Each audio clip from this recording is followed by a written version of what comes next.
My name is Jenny. David. Cora. Lila. Laurel. Jen. Lisa. Dino. Ari. Kyle. I was a Jehovah's Witness. Jehovah's Witness. FLDS. In the Amish church. The chosen people. I was a Scientologist. I grew up a Mooney, a member of the Unification Church. 2x2. And I am Shunned. shunned. Sean. Shunned. Shunned. Shunned. Shunned. Stunned. Stunned. Shunned. Hey, just a quick message at the beginning of this episode. Simon and I had an interesting conversation about depression, and especially depression as it relates to men in the organization. Not that women don't experience depression as well. But using our own experiences and stuff, we talked about it a little bit. So the episode will end, and then you will find a little conversation that he wanted to share after we had kind of wrapped up. And so that will be there. And I hope it's validating for, some other people who are out there who've been through similar things. And without further ado, let's meet Simon. My name is Simon. I'm 51 years old. I was a Jehovah's Witness, and I am shunned. All right, Simon. So how'd you come to be one of Jehovah's Witnesses in the first place? I was born in 1975. Oh, big year to be born in. It was. Okay, so do you know how were your parents newly Jehovah's Witnesses or something leading up to 1975, or how did that happen? Yeah, so it all kind of happened at the same time. My parents met in the early 70s, maybe not too long before I came along. And that's also when they started studying. So I think probably bringing a child into the world at that time, it was a tumultuous time, probably made them, more open to the religion. I know they were seeking. My mom grew up Catholic and I think rejected that. She was born in Quebec and was extremely Catholic at the time, like when she was young. But then she explored like Baha'i and different faiths. So she was a seeker. And then 1975, I imagine there was a big push. You could see the growth in the organization at that time. So also the other thing too with Quebec is they were severely persecuted not long before that. There was an intense persecution against Jehovah's Witnesses in Quebec by the premier of the province. Oh. And so I think what the organization did is they really promoted pioneers and missionaries from all across Canada to move to Quebec, learn French, and pound the pavement. And so they flooded the province of Quebec with pioneers from all over Canada at that time. So I imagine there was a lot of growth, in particular in the province of Quebec around that time. So I would imagine if you believe that the world is going to end in 1975, mm-hmm. and you see this intense persecution anywhere around there, you must think that, they must be right. There is something coming. Right. Something very strange is happening here. Mm-hmm. Wow. Funny how sometimes world events or things that world leaders do or whatever is happening in the community around Jehovah's Witnesses unintentionally solidifies their thinking and their beliefs, their anticipation of certain events. And confirmation bias, right? Oh, for sure. Now, you said 1975 for you. So what was the worldview you were given as a small child? How were you made to see the world around you? Well, I think like my mom especially, but both my parents were full on. It took them a while to get baptized. They didn't get baptized till the early 80s, but okay. My mom very much lives in fear, and my dad kind of was always interested in conspiracy theories, and so like it all fit in with the end times, and it was also peak JW end times. The generation was ending, and 1975 was coming, and like there was so much. The Revelation book came out in 86, I believe, and stuff. So there was a lot of hype, a lot of fear. So you're being raised in a atmosphere of fear. For sure. Yeah, I mean, you just mentioned the 80s. I think it was like 85 when my mom started studying. Obviously, I was a kid, but I just remember a lot. And you mentioned the Revelation book. I also remember a lot of Holocaust imagery, and they were really playing off of that and hyping that up as though that was going to be our inevitability any day. That Jehovah's Witnesses would be the only religion left after the United Nations destroyed false religion and turned their attention towards us. We'd be thrown into concentration camps and such. All of that's really intense for a little kid, isn't it? Yeah. And then when all those forces turn on Jehovah's Witnesses, as soon as they attack us, it's going to be like touching Jehovah's eyeball, right? Mm. And then all hell is going to break loose after that. Sudden destruction would be instantly upon them in some way, right? Oh It's man. Yeah. yeah. That I mean, so how old were you? I guess in the early 80s. Well, I was born in 75, so, formative years, really. Like, Yeah. 5, I would have been Just a 10, couple years older than 1990, I me. would have been 15. So, yeah, Yeah. very formative years, like book study in people's basements, studying the Revelation book and 3 meetings a week. And yeah, circuit overseers visit, district overseers visit. Like, it was just nonstop fear mongering. Yeah. Well, Assemblies were longer, conventions were longer. yeah. Were you watching your parents? You said that your parents didn't get baptized until the early 80s, I believe, or sometime in the 80s. So were you watching, were they struggling, or were they caught between two worlds in any way? Or did they really just believe this thing and they just hadn't yet taken that step? I don't know the full story because my memory is not great, but I believe they tried to get baptized and they were declined. And I Okay. think that I'm just speculating here from my memory, but I think it really discouraged them. Mm. Um, and so they just felt like they didn't really need to get baptized in order to serve God. And you know what I mean? Like they can make their personal dedication and whatever. The organization, they didn't really, I don't think they were too. But then I think there was an elder that helped them to appreciate the importance of getting baptized publicly and stuff. And so I think that they came around. My parents also were always a little bit of misfits, like my dad was not from Canada, and he was an only child and a little bit neglected when in early childhood. And so he left home at 16 to become a merchant marine and sailed all over the world. So he was, Wow. very independent kind of person, but I don't think he was very grounded necessarily. And then my mom, like when we moved to Alberta in 1980, my parents, none of us spoke English, so we were all from a different culture, so trying to fit into an English congregation, sometimes that might have been a challenge too. And just, I think there's some personality issues there that maybe made it difficult to fit in as well and stuff. So, just because you're a witness, you think it's us versus them, but there's also um, its own biosphere, I guess, or its own environment within a congregation where just because you're part of the congregation and no part of the world doesn't mean that you fit in, like there's levels of, there's different levels of acceptance within the congregation as well. Right. So Yeah, there's a I lot think of we always felt mix. like outsiders as a family. So, Mm-hmm. yeah. So I don't know exactly what it was, but I think there was just maybe some challenges fully assimilating, but they eventually did. So it sounds like I don't know about your mother, but your father, it sounds like was a very kind of independent person, jumping out at 16 and becoming a merchant marine and going around the world and such.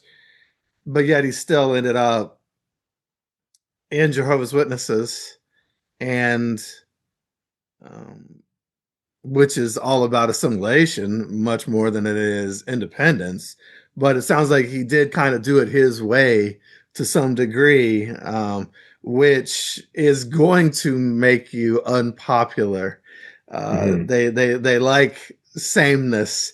Anyone who questions or does things a little bit differently, or if they can tell that you have a quote independent spirit or whatever, that you think for yourself, or you might question something, or um, maybe you're neurodivergent or whatever. If there's anything that they feel is a little bit different about you and the way you express yourself or anything, you end up on the outs. Even though you're still one of Jehovah's Witnesses, it can be very difficult to feel like you're in the center of the congregation unless you're in the right family, or you're connected in some way. If there's anything that feels disconnecting, you can feel like a person who's caught between, well, the world outside and Jehovah's Witnesses. I mean, man on an island, so to speak, because they just don't really. There's a lot of people who sit in the back of the Kingdom Hall who nobody talks to, or around the perimeter. Yeah, it's interesting because oftentimes, it's a group of misfits, because it's people that maybe struggled outside for whatever reason, and they found acceptance, and they found a place, they found structure, acceptance, and basically all the answers to life, secret knowledge. They found all those necessary human things in one place. And so you kind of sometimes have this group of, misfits that couldn't really find their home anywhere else. But then within the organization, then you're automatically categorized. Everybody's got a label. It doesn't matter who you are. You get a label, right? And so the organization is highly, categorized. Everybody's put into a category, right? So it's very judgmental. It's not. Yeah, you can find a home, but at the same time, it can be difficult because, you're going to be put into a box for sure. Good segue. So let's talk about home. So what was home life like for you growing up? I think overall it was good. I don't think there's any acute trauma. My parents struggled, like with different things financially and maritally and stuff. Like they did their best. And, I didn't grow up wealthy by any means, but I was raised with a good work ethic. And, I always had my necessities provided for, and I had lots of love, lots of discipline. Always had a bike and, different things. So I don't feel deprived materially or necessarily emotionally or anything like that. So overall it was pretty good. Do you have siblings? No, I'm an only child as well. Okay. I'm a very small family. So my dad's an only child. I'm an only child. My daughter's an only child. So, yeah. Were you all a family that was super studious? Were there a lot of expectations around going to the meetings, that you be at them? Was there any pressure there as far as performing for the organization? Not really. Like, I think there's always struggle. Like, I remember always being late for the meetings, which would always cause fights. I remember my dad not going to a lot of the meetings because he was too tired. He worked shift work, and so he didn't go to a lot of meetings. I'd go to a lot of meetings with my mom. We would walk oftentimes, even in the winter. My mom was extreme and still is extremely sincere, and 100% believer. So she was as zealous as she could be. She had some health issues, lots of significant health and mental health issues that limited her. But in her heart, like, she was pure, like she was very sincere, so she would pioneer when she could. And she informal witnessed everywhere, like restaurants, street corner, anybody she engaged with, she would witness to, basically. So in that way, like, it was impressive because, like, she really tried to be a good Christian and imitate, Jesus and spread the gospel and stuff. But it was kind of embarrassing because it was just always, always preaching to everybody. It was a little embarrassing. It was ever present and came out everywhere you went. Yeah, and especially when you do it in the sense that, like, you have special knowledge, and you want to help these poor people and stuff, it comes across as like a little bit arrogant or a little bit, of course. It's not natural. It's not a natural connection, not a natural way to engage with people, Yeah. And it's so funny now because... Go ahead. Oh, it's so funny to hear now how like they direct people to not actively preach in the ministry. It's like, what is going on? You know, like they specifically train people to not preach now in the ministry, and I'm like, what's going on? Because like it's so different than how we were raised. You know, every opportunity, create the opportunity, like 24/7, right? Yeah. Well, I mean, well, it's attraction marketing now more so than interruption marketing. It used to be about interrupting your day. Now it's a cart sitting in a well-traveled place. And if a person is attracted to that cart and they decide to walk up to it and perhaps spark a conversation, then they're not really going after and interrupting people like they used to. I mean, they do still do that, but Hmm. it's just not as prevalent, I don't think. And ultimately it cuts to something you were just talking about. I mean, unless you're um, floating in the middle of the ocean on a life raft, waving your arms, most people aren't looking to be rescued. Uh, and Hmm. Jehovah's Witnesses, it's kind of demeaning when someone shows up to your house and says, "Hey, stranger, my name is such and such, and I know that your life is messed up, and I'm here to fix it for you and to give you the one true hope because you're doing life wrong." That is demeaning. When you look at it through the eyes of the recipient of this message. uh, I always think about going out on Christmas we always had the issue of the Watchtower Awake that was about Christmas and how it was bad and wrong. And we were Hmm. going to your door on those holidays telling you, here's this magazine that condemns the very thing that you're enjoying right now. That's not that isn't fun. That's not fun for anybody. Everyone No. there, unless they sincerely believe it, is having a pretty rough time. Hmm. A lack of discretion, hey, or discernment. Yeah, lack of Which, empathy, a lack of ability to see other people and feel them. yeah, Yeah, I mean that's yeah. kind of what it is to be one of Jehovah's Witnesses. To have the hope that witnesses have. Um, it's kind of all about self and self preservation, but there's going to be 8 billion people who are going to die, Hmm. and Jehovah's gonna at your God's hands, and you're okay with that. Hmm. It shows a disconnect from the rest of humanity, which is a reflection of the narcissistic organization that Jehovah's Witnesses are as a whole. Followed by a lot of people who are kind of codependent on Kind that. of a lack of self-awareness and lack of like social sort of boundaries or Oh yeah, like, yeah, yeah, for yeah. sure. Yeah, I mean, I remember taking a test online. It's called the RADS test. It's not in itself diagnostic, but it's a test around autism and being social. And I realized as I was taking this test, I thought it was interesting that if I were to answer the questions honestly, it would sound. I knew it would sound like I have autism socially because that's how Jehovah's Witnesses forced us to some degree to socialize or not socialize.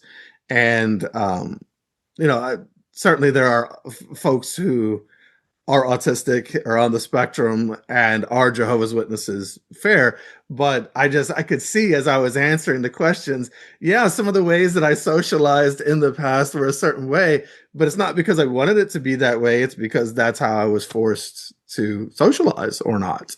And it's very interesting how it just impacts people at every level. And um, so that's why you see some of these things that they do that maybe in their public preaching or whatever that are socially a little different or something that might be hard for others to swallow.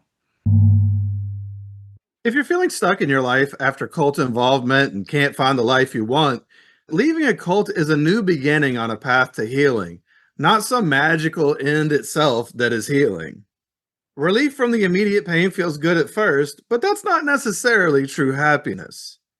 The feelings of social awkwardness and isolation, lack of self worth, perfectionism, patterns of being attracted to emotionally unavailable people, not even knowing who you are yourself. All of these things and more are lingering effects of that environment. being in a cult isn't just following a doctrine, but it's following a culture, a way of life, a way of being that doesn't just go away because you stopped attending meetings. If you want to shortcut the path to healing instead of trying to figure it out on your own, maybe even work with me professionally in my cult recovery coaching practice, you can find opportunities to do that and also for other cool resources at my website, exjwhelp.com. That's exjwhelp.com. Mm-hmm. Yeah. Because yeah. it's its own world. You always have an agenda, right? And so you're always following an agenda to either direct the conversation a certain way or to even at the same time pushing everyone away. Yeah. So home life was good. Oh, anything I always like to ask people, do you have any fond memories growing up with your parents? Anything that you all did that was particularly fun or good that you enjoyed that you remember?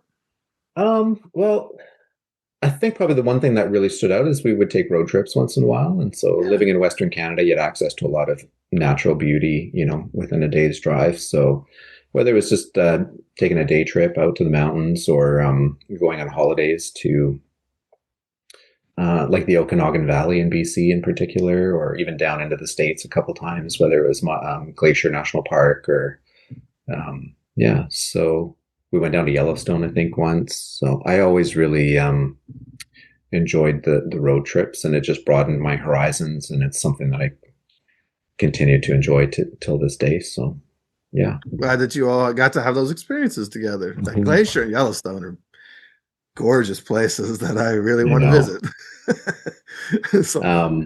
Glacier is amazing. So driving through the Canadian Rockies, you're kind of driving through the valleys looking up at the mountains. But when you drive through Glacier National Park in Montana there, it's a little different because the road climbs up to the tops of the mountains and you're looking down on the valleys. So it's a really cool perspective, and there's waterfalls crashing over your car and there's mountain goats everywhere. And it's really spectacular. Wow. Well, those must have been some good times. I'm glad that you all got to share those together. So what was life like for you at school? Did you go to regular public school, and what was the experience for you? I struggled all along. It was tough to go and, of course, have to give the Jehovah's Witnesses and school brochure to your teachers, because number one, you have to be you have to be a misfit. And then number two, you have to give a witness and try and preach to your teacher, and maybe even to your whole class. Right. So that was always tough. I got bullied a couple times, and then I, switched schools. It was a little better. Then I got very popular in grade 8, grade 9. And that had its own challenges, because then some doors opened that I, either couldn't really pursue, or I would pursue and then feel guilty about or get in trouble for and stuff, whether it was joining the volleyball team or having a girlfriend or, lots of kind of extracurricular stuff that kind of, as you become a teenager, become available to you if you kind of fit in, Mm-hmm. Anyway, and then I got bullied again. So I ended up dropping out in grade 10. So I guess the last year I finished was grade 9, really. So I went back to get my GED, and I've taken several certificates in different fields since then. I love learning, and very I try to be self-taught and stuff. But yeah, I struggled in school all the way through.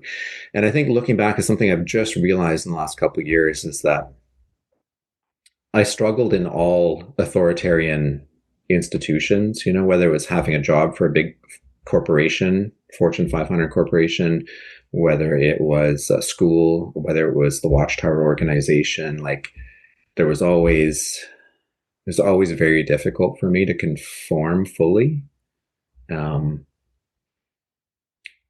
of getting off on a tangent, but I think what I realized is I always sought exterior validation, and I always sought acceptance because of the way I was raised. But my true nature, my inner person, is extremely independent.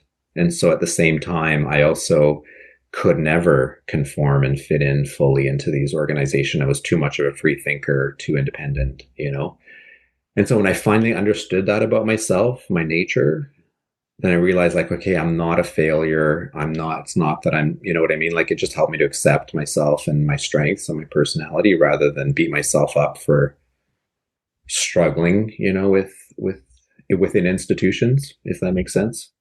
Oh, 100%. Square peg, round hole, so to speak. Yeah. It's Yeah. okay to be a square peg. Yeah. I mean, you said it, from the time that you're a child as one of Jehovah's Witnesses, your value, your character is determined by other people and how they see you.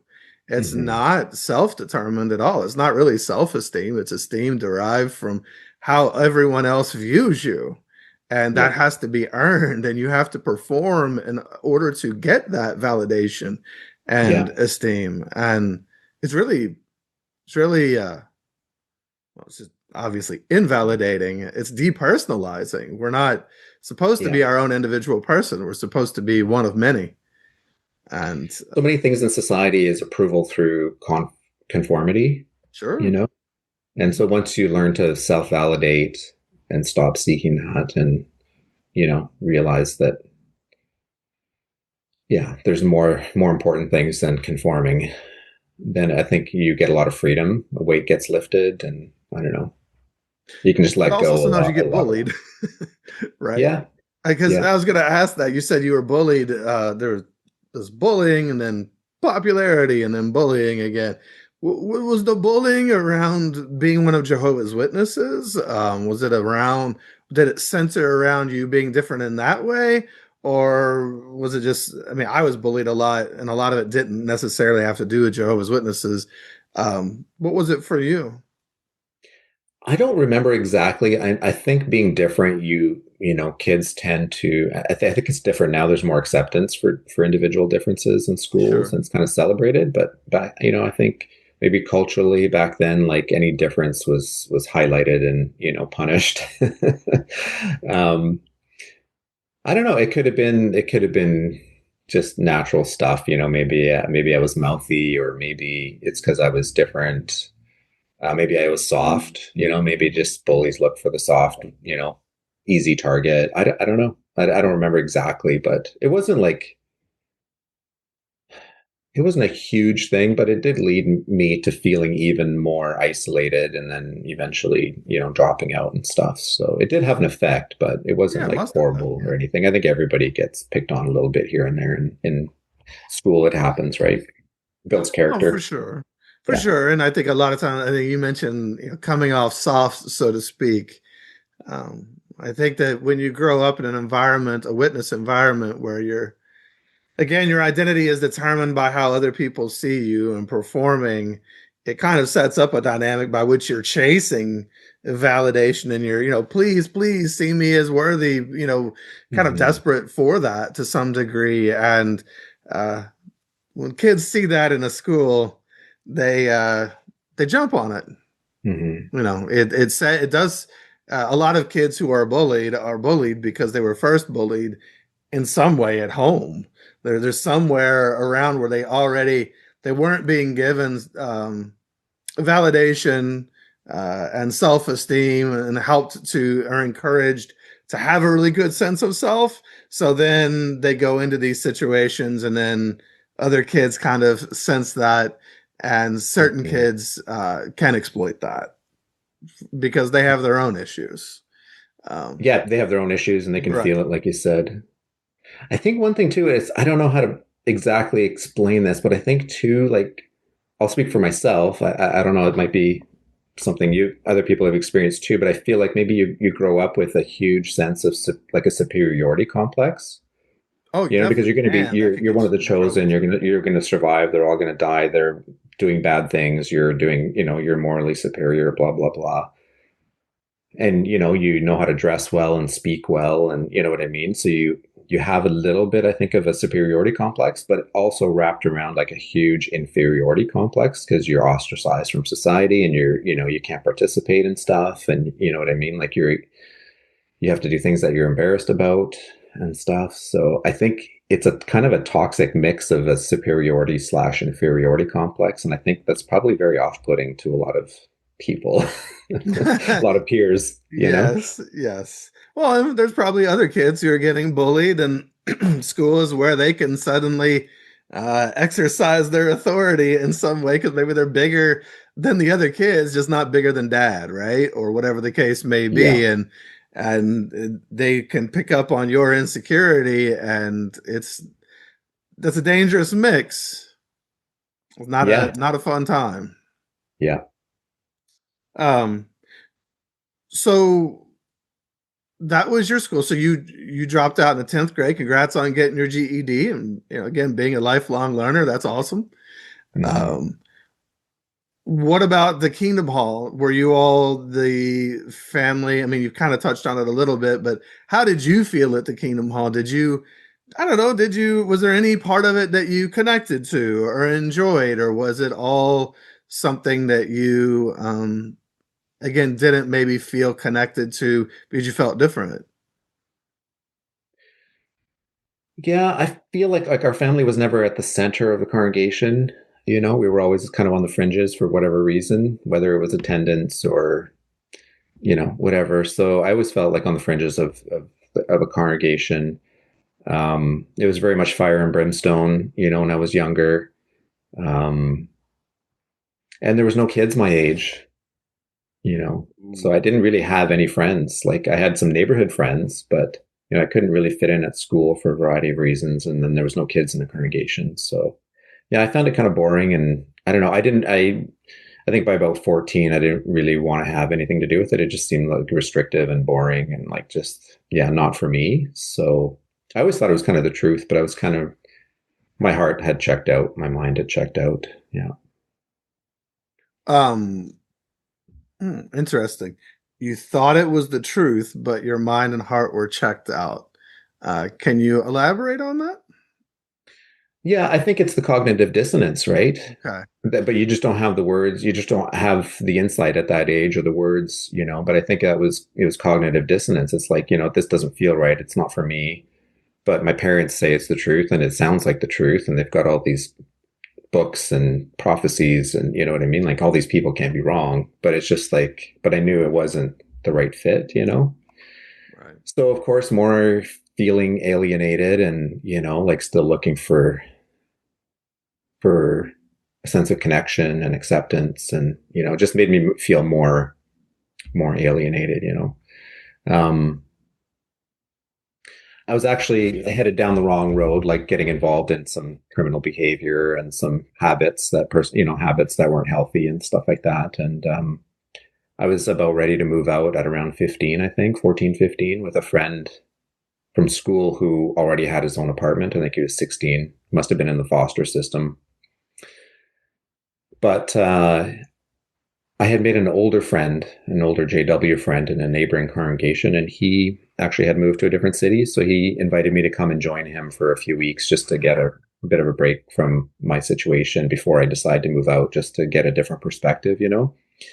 And actually I had a great time. Like he was a pioneer and a janitor and, so we'd stay up, play video games and we'd go wash floors and then we'd go in service and then we'd play, go to a pool hall in the afternoon or we'd go play football and then we'd go to the cheap movies and Taco Bell and I met so many teenagers and I don't know, they accepted me and I had fun and it was clean and I had a good conscience and I just felt like, wow, Jehovah really doesn't withhold anything good. All his restrictions or whatever, those are for our own protection. And so then I was like, that's when things switched in my mind that like, I could be happy in the organization and friends are so important at that age, right?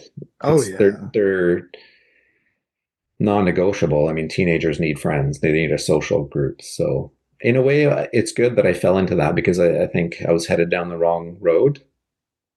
And it's good to grow up with some values and some positive influences and stuff. But that's ultimately what sucked me back in. And then, once you get to dating age, then you fall in love and that kind of affects your motivations, and there's a lot of stable families in the organization at the time too. So, like looking at some of the kids that grew up in very rock solid families, it was very appealing to like, maybe like date and feel accepted by another family or build my own family, So I always wanted to get married young and kind of start my life.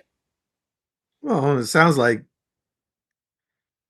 as the aforementioned square peg in the round hole, so to speak, you were looking for belonging, Mhm. which every teenager and every individual period is looking for, right? I mean, it's what we all want. We all want to belong. We all want to feel like we belong somewhere, Yeah. and I can totally understand wanting to belong to some of those stable, rock solid families, and to have friends, and to have your person and everything.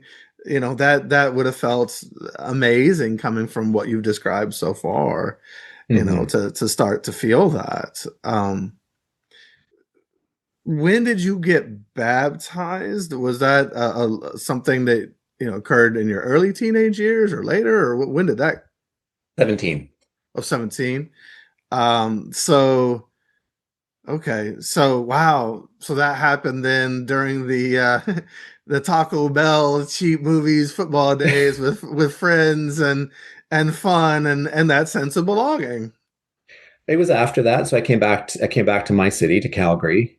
Oh, okay. So that was all happening in Edmonton. It was a great group of kids up there. So I Oh, came so back to was that Calgary. short lived? Yeah, but so by that time though, I was driving. So at 16, I got a car and I had Okay. freedom. So I would go to Edmonton as much as I could, and hang out with my buddies up there. And then we also moved congregations in Calgary, and we moved into a hall with some good young people. And so I started building a friend group in Calgary, and then I started studying with an elder, and so I got some attention and some support spiritually and stuff. And yeah, I was very happy. I mean, there were so many young people and so many things to do, and yeah, so Mm. yeah, it was good. And you were studying with an elder. Is that um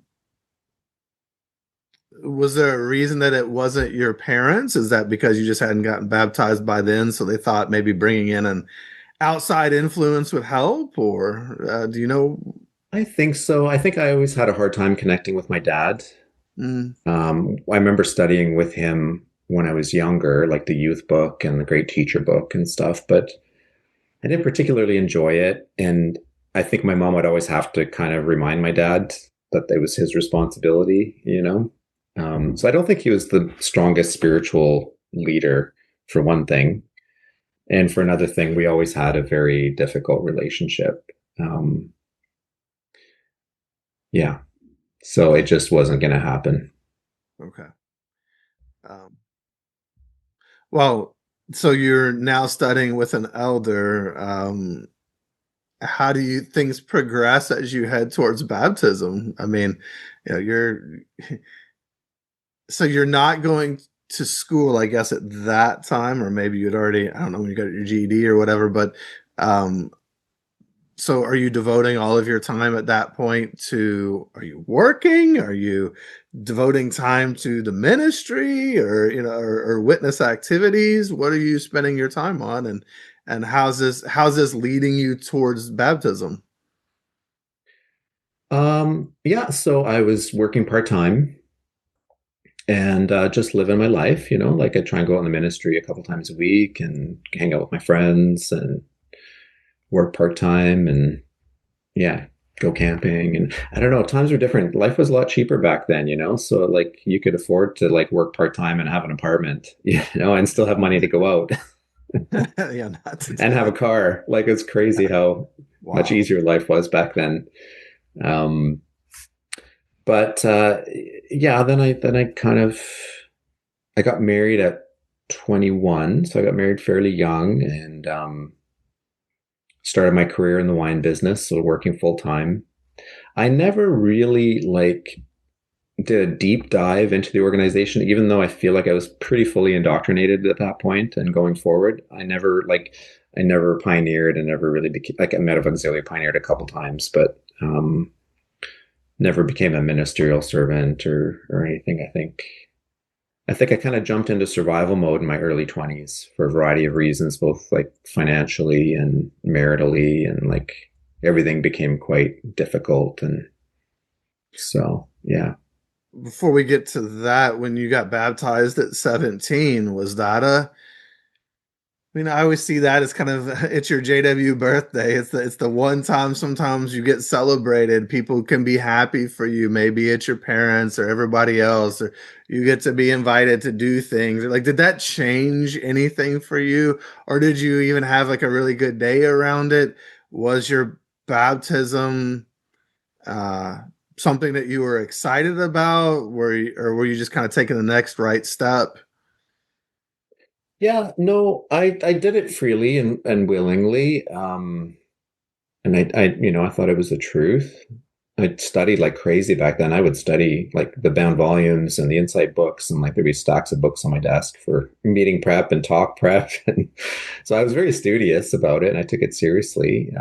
It's nice. My parents had a little dinner party for me that evening at home, and then you get announced at the next meeting that you're now a brother, or something like Hmm. that. And then usually they get you to say a prayer or something, pretty quickly after you're baptized to make you feel like as a brother that you're part of the congregation, part of that they're using you. So it all felt very validating, but the baptism itself didn't. Like I think maybe deep down I was kind of seeking validation from like my heavenly Father, like you kind of expect the Holy Spirit to come down on you and like, Like a but dove. but I think because I didn't feel that, you kind of have to interpret human validation as coming from Jehovah ultimately, which is a bit of a skip, but that's what we do, right? Yeah. Well, again, we were taught to look for that. You performed, and now everybody is happy, right? Yeah. And you get the dinner and such, and that's why I refer to it as like your JW birthday. It's the one time you're celebrated, the one time that you've done something, and people tend to like surround you and be excited for you. Yeah. It's a pretty big moment for a lot of people because of just that people seem to be excited to see you do it. And maybe, for some people, it's the first time mom or dad has really been excited about what you do. Or, we're all looking for that validation. It's really the ultimate. Yeah, I agree totally. Yeah. And I think it's also a super effective gatekeeping thing, like you have to jump through so many hoops to get baptized. Like I think you have to study and answer 60 different questions with 3 different elders. And you have to like, it's months and months and prayer and personal dedication. You got to get your ministry up and you got to clean up your life and this and that. And then and then, in order to pass a mic or in order to date a JW girl or whatever, like that's the minimum bar, right? So like that's the gatekeeping to starting your life, as a man in the organization. So it's amazing how it's framed as such a rite of passage in the organization at such a pivotal time in your life. Yeah. Well, you performed, and you're able to get past that gate because you did the right things, so to speak. Again, there's trying to get you in before you're, well, a lot of times, a legal adult, or Yeah. before you get out and you get away from them without taking that step. Mhm. Oh my goodness, for so many young people, the pressure ratchets up as they get near 18 if they're not already baptized. It gets, I've heard so many stories, it gets brutal, um, because there's this desperation. Yeah, not only is it, your life kind of certain things gate like on the other side of the gate that you Mhm. want, but there's also, like you said, pressure, and then there's also a stigma, like there's something wrong with you, or Oh, you're potentially dangerous person, or you're not acceptable. So like there's pressure and stigma, and like, yeah, it's such a high pressure thing. And if anybody's listening to this who's younger and who's being pressured to get baptized, I think the simple way to deal with this is just tell your parents, like, how old was Jesus when he got baptized? And yeah, whose speak footsteps that are we word. following in? Exactly. Like that should be the end of the discussion right It there. should be, yes. It definitely should be. But it's not how Jehovah's Witness parents roll most of the time, unfortunately. But No. it's a very valid talking point from their own Bible. But Jesus being our exemplar, so to speak, right? As Leave me Jehovah's alone. Witnesses, that's what we would have said. Yeah. Um, So you're 17, you get baptized. You mentioned 21, you got married, Yeah. and in the wine business. So you just meet somebody in this new life of yours where you had started making friends and such. Meet somebody, fall in love, get married. Yeah, pretty much. It was somebody that I had grown up with for a few years, like in my congregation when I was a kid.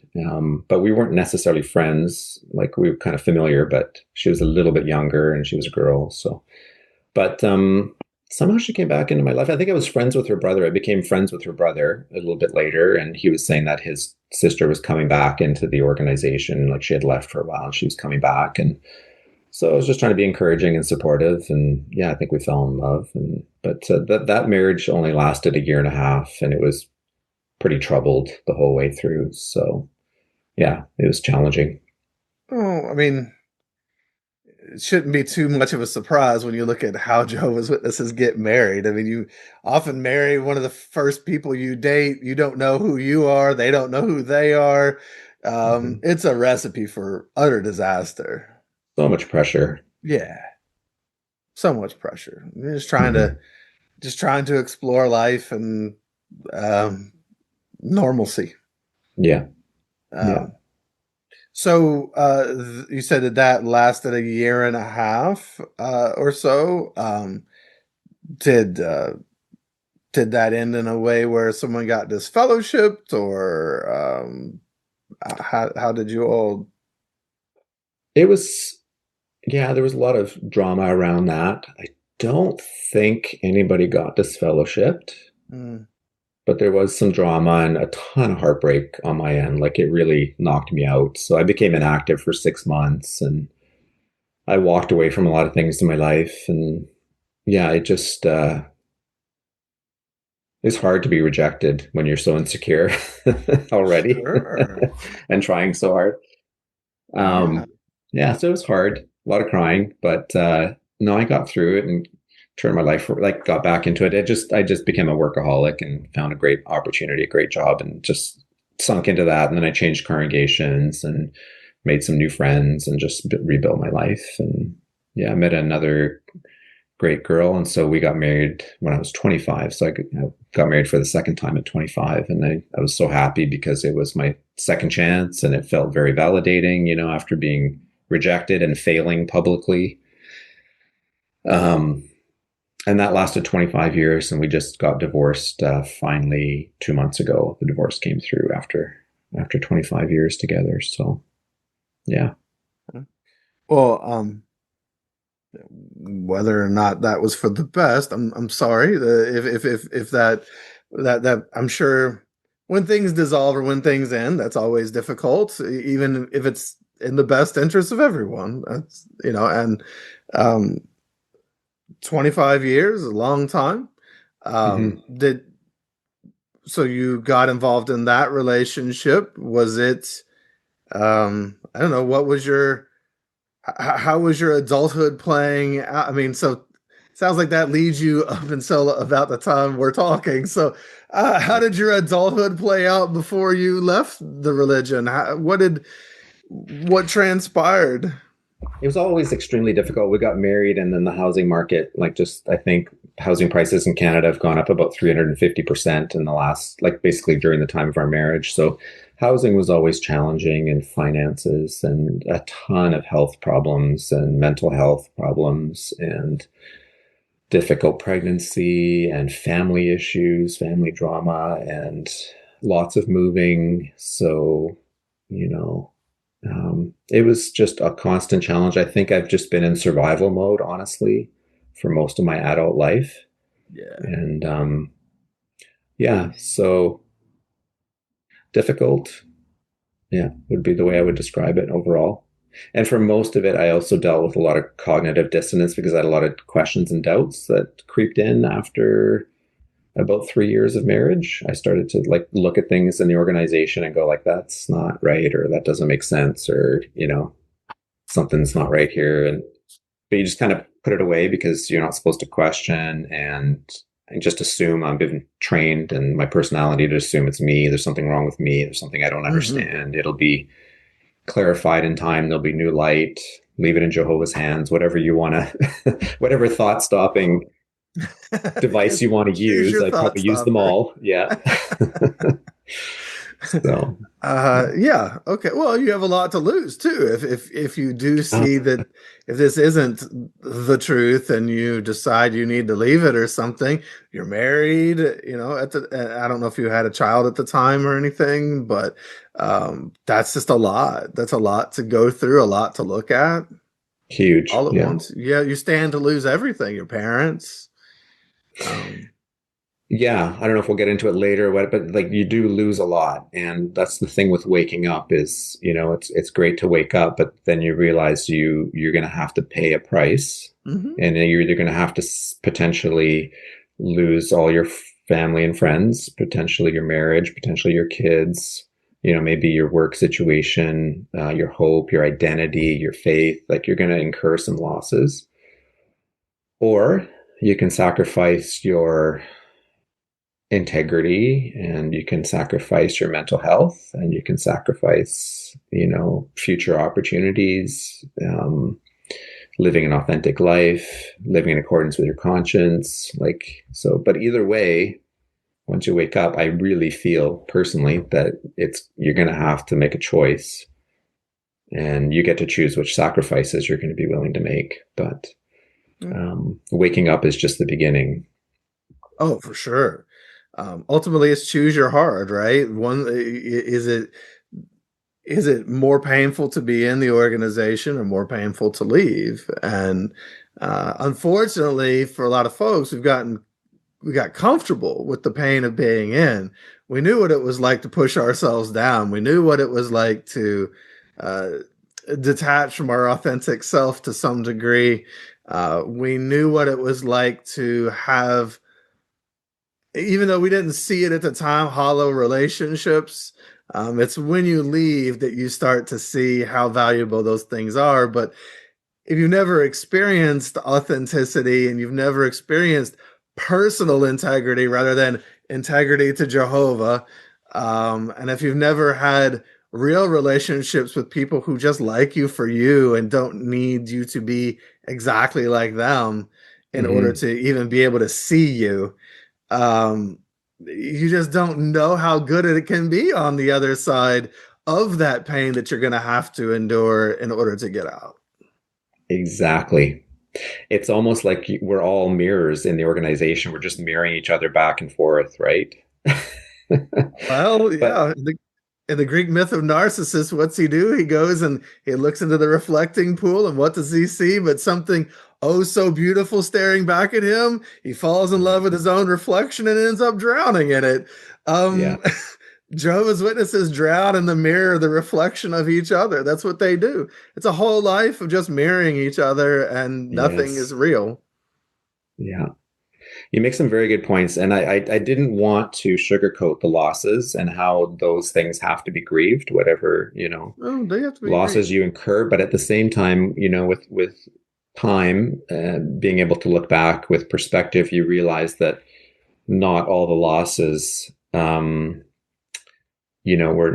necessarily negative, and that some of them might have actually been wins. And so you start to realize that some things were better left behind, and that there's maybe better things lying ahead as well. And so I feel like, even though I lost all those things, I gained so much. I gained so much self-awareness.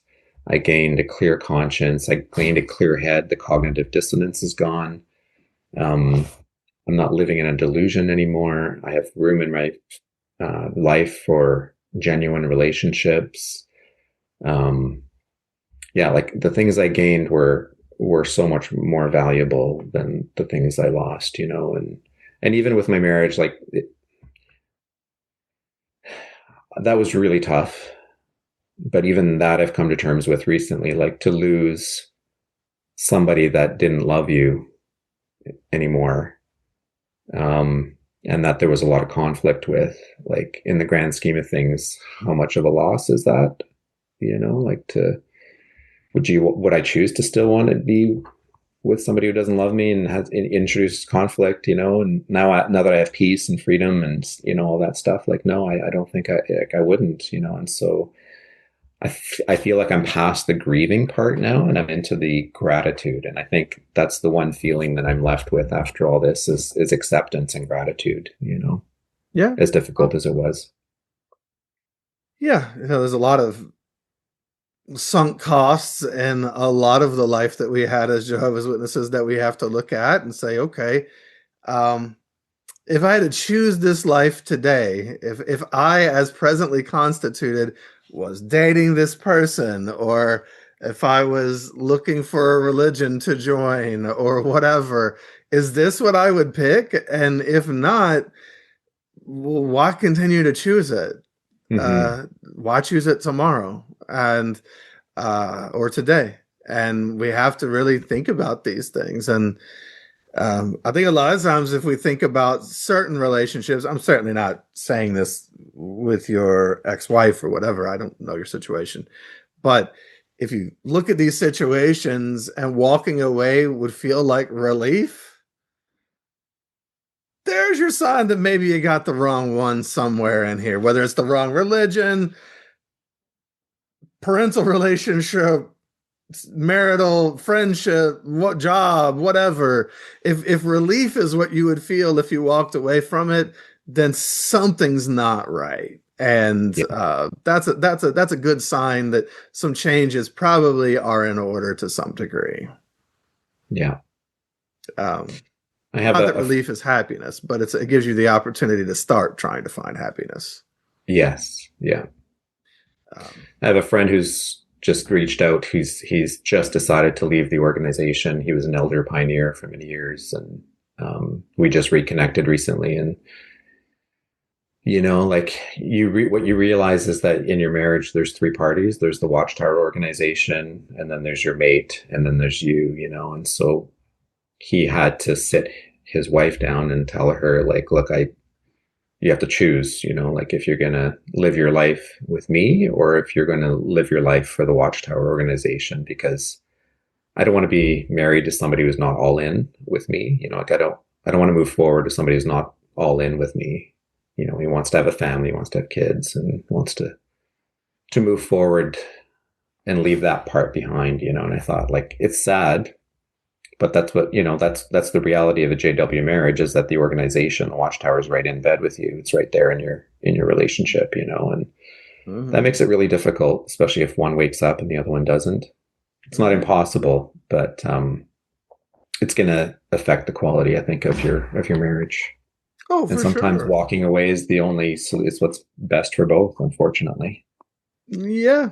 I mean, my wife and I woke up together, but not entirely together. And I was first. And there was a time where I wondered if she would wake up and would we be able to continue this? Because I don't know that I could have been in a relationship with one of Jehovah's Witnesses at that time. I think that I needed to get away from it.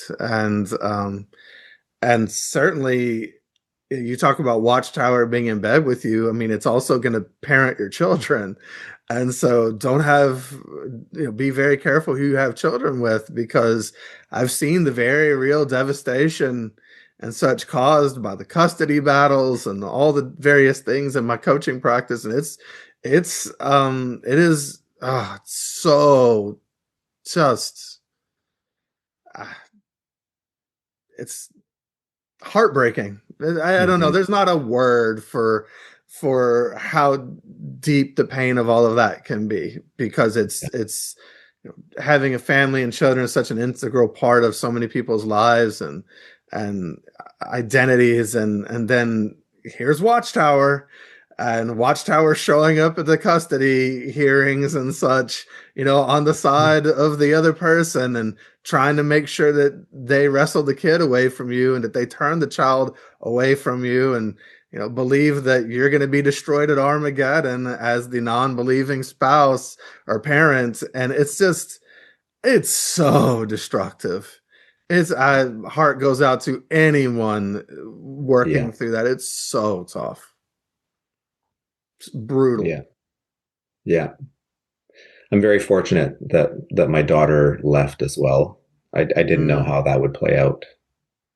Wow. But yeah, I feel very, very fortunate. And my ex and her family, they don't put a ton of pressure or like they don't contest that too much, you know. So I've been very fortunate. Wow. Yeah, I think in my particular situation, like my ex, she felt like I was a spiritual endangerment to her. And I felt like she was an endangerment to my mental health. And so we just realized like we've become toxic to each other and there's just no path forward. So, you know, oftentimes it's the JW mate that wants to walk away for their own self-preservation, you know. So not that I want to say like throw anybody under the bus, but sometimes you just come to the realization like there's just no way forward, you know, anymore. Yeah. So Yeah. Well, I mean, all relationships are difficult. Relationship with self can be difficult. yeah. And I think it's very courageous and wise to be able to say, yeah, this has run its course. And it's time for new relationships. I mean, um, who says relationships have to be forever? Yeah. Yeah, you change, you know, people change. And I Yeah. think Seasons in of the life. Watchtower organization, you're not allowed, only they can change you. You're not allowed to change yourself, you know? So, like, I can change a few of my beliefs and I become an apostate. Mm-hmm. They can change all my beliefs anytime, anytime they want. They have full authority to change my beliefs, and that's fine. But I don't have agency to change any of my beliefs on my own, you know? And that wasn't acceptable to me. And, you know, like, I don't want to harp on the marriage thing, but one thing that was really difficult for me is I had tried my best for 25 years, a quarter of a century, through endless challenges, you know, in our personal life. I was there, I was consistent. And here I was going through something difficult. It was my turn to go through the most difficult thing in my life. And I was discarded on account of it. And that just broke my heart, you know? And it made me see like she's more married to the Watchtower than she is by far to me. You know what I mean? And I think you know that going into JW marriages, that's what you sign up for. But I don't think you realize the implications when it's time to Well, leave. You know? I mean, it's every relationship inside the organization. It's parental relationships, it's with siblings or friends or anything, or a spouse. It's Jehovah first. And that's where you realize that Jehovah's Witnesses really have a difficulty in loving anyone because there's always something in the way and it's always conditional upon uh, Jehovah's involvement. And they care about people, but actually being able to love people for who they are, even if they're different than you, is very, very difficult for Jehovah's Witnesses because they need that conformity, right? And you have to Yeah. be on the same page. There's no allowance for anything else, and Jehovah comes first, so they can never Yeah. And when fully they say attach. Jehovah, they're not talking about God. They're talking about Watchtower Oh, organization. of course, governing body. Yeah. Yeah, Yeah. that's who they conflate. God to them is whatever the governing body says is what God said. Yeah. Whatever Because Watchtower people Corporation kept telling says. me like, "Why are you leaving Jehovah?" I'm like, "I'm not leaving God. I just don't want to be part of the Watchtower organization anymore." And they just can't. They can't compute that. Well, you don't realize that they patented and own God. God is owned by JW.org, Yeah. Watchtower Corporation. I find that quite arrogant, like to tell somebody that Isn't it? they're leaving God. Like, Isn't it? who are you to tell me I'm leaving God? Like, what? That's my personal spiritual life. That's my Yeah. relationship with my Creator. Like, just because I don't want to be part of your like Watchtower Corporation doesn't mean like those are separate things. But they don't see that. Those are No, symbiotic. It's the same thing, right? yeah. I mean, uh, I I'm an atheist today, but I wrestled with a lot of these things leaving Jehovah's Witnesses, and one of the things I wrestled with was like they have God in a box. Their God is this very small, narrowly defined God that they believe they actually own, and Mhm. that no one else can have. it's not a very expansive God. It's a very small God that only they can have, and that just seems very limiting on what God is or could be. Mm-hmm. Very, Yeah. very limited. Yeah. And it's very, like you said, it's very insulting for them to say, because I remember hearing similar things, it was very insulting at the time because I didn't feel like I was leaving Yeah. God in the moment. They always try to frame you, and frame how you're feeling and frame your conversation and stuff. And that's, I think, part of the hard thing about leaving is breaking those frames. Like, you have to constantly break those frames, whether it's by labeling you or by, telling you you're leaving God when you're just wanting to leave an organization, or, you know what I mean? Like, they're always framing when they're talking to you or the organization, and you have to be aware of it and not necessarily cooperate with using their language, like they have their own unique speech and language to frame things, and so you have to, like, you can use your own words, you know what I mean? You don't have to use their language to describe what you're going through, because that's just a form of control. Everything is in a box, right? Yeah. Everything, like you said, framing. It's like there's the only way. Jehovah's Witnesses don't respect the boundaries of other people, but they have very narrowly defined boundaries on a lot of their beliefs, and the way they exist in this world move throughout it. And they want One you to interesting practice. respect theirs, but they want you to respect their boundaries, but they don't Yes. respect anyone else's. Yeah. At all. An interesting thing to do, is for fun, is to just stop using their labels, like just refuse to use any of the labels they use, because they have labels for everybody, right? But if you just refuse to participate and just call people people, like, stop calling worldly people, you could just call them people, or instead of calling Rahab the harlot, you could just call her Rahab, or instead of calling people like pioneers or ministerial servants, or, you could just call them people, you know what I mean? Like, you don't have to label everybody. It just drove me nuts at the end. Yeah, they don't have to be brother or sister. They could just be Paul or Mary or whatever. Yeah. You just call them by their name. They're humans. Yeah. Yeah. And it breaks the frames, right? Yep, absolutely. So then ultimately, why would you say you left? There was many reasons. I think ultimately it had to do with the organization and the Bible's view of women. Being the father of a daughter, I had to just, look myself in the mirror and say, like, what is this teaching my daughter? Do I agree with it? Is it good for her? And there's just so much bad stuff. Like, I remember thinking in 2016 when they had the giant screens up at the convention and they had the bunker videos, instilling fear. And I was like, my daughter's 6 years old. How is this going to affect her? Seeing these people marching in with guns and military suits and attacking Jehovah's Witnesses that are so innocent in a basement, like on a massive screen, and so there's the fear propaganda. How's that affecting my daughter? There's the stories and the applications of the accounts of, like, Tamar and Dinah and Lot's daughters, and the concubine in Judges 23, and all these very disturbing accounts of how women are treated. And then the Watchtower will make a modern day application that's equally disturbing from those accounts. Like, I remember the one about it was about Tamar, I think, how she was incestually raped as a minor and how it was covered up. And the takeaway from that at the meeting was, make sure you have a chaperone when you're dating. And I thought, wow, Tamar was chaperoned. There was lots of people around. That wasn't an issue. The issue was that she was abused as a minor by her family and was covered up by God's king. David covered it up. That's, so don't cover up sexual assault, basically, is the moral of the story. Right. By saying that you should have a chaperone when you're dating is victim blaming and so off the mark, So you just start to see things like that.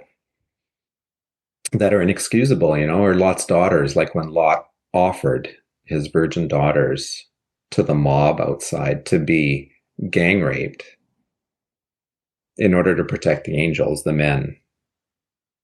Like, how is my daughter going to interpret that? Is that going to make her feel safe and cherished? Is this like, what is the value in considering these accounts? Like, it's just disturbing. It's inappropriate. It's not age appropriate, yeah. So just that, in the end, that was the thing, is the effect that this is having on my daughter and the Bible's view and the organization's view of women, like, why can't women pass a microphone? How do I explain that to my daughter? It's because you don't have a penis. That's why you can't pass a microphone.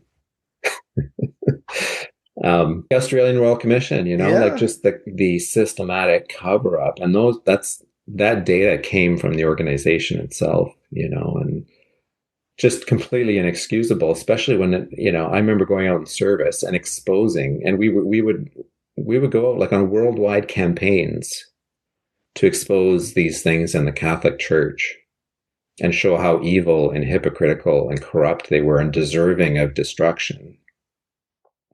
So become Jehovah's Witnesses because we have the clean organization, right?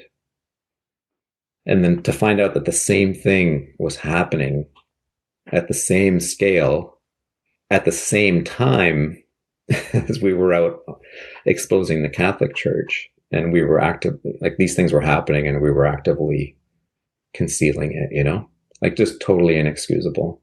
No way to rationalize it or reconcile it, especially as a father of a daughter. And then we moved into this congregation, and I found out that there had been one elder that had assaulted 22 different sisters in this congregation.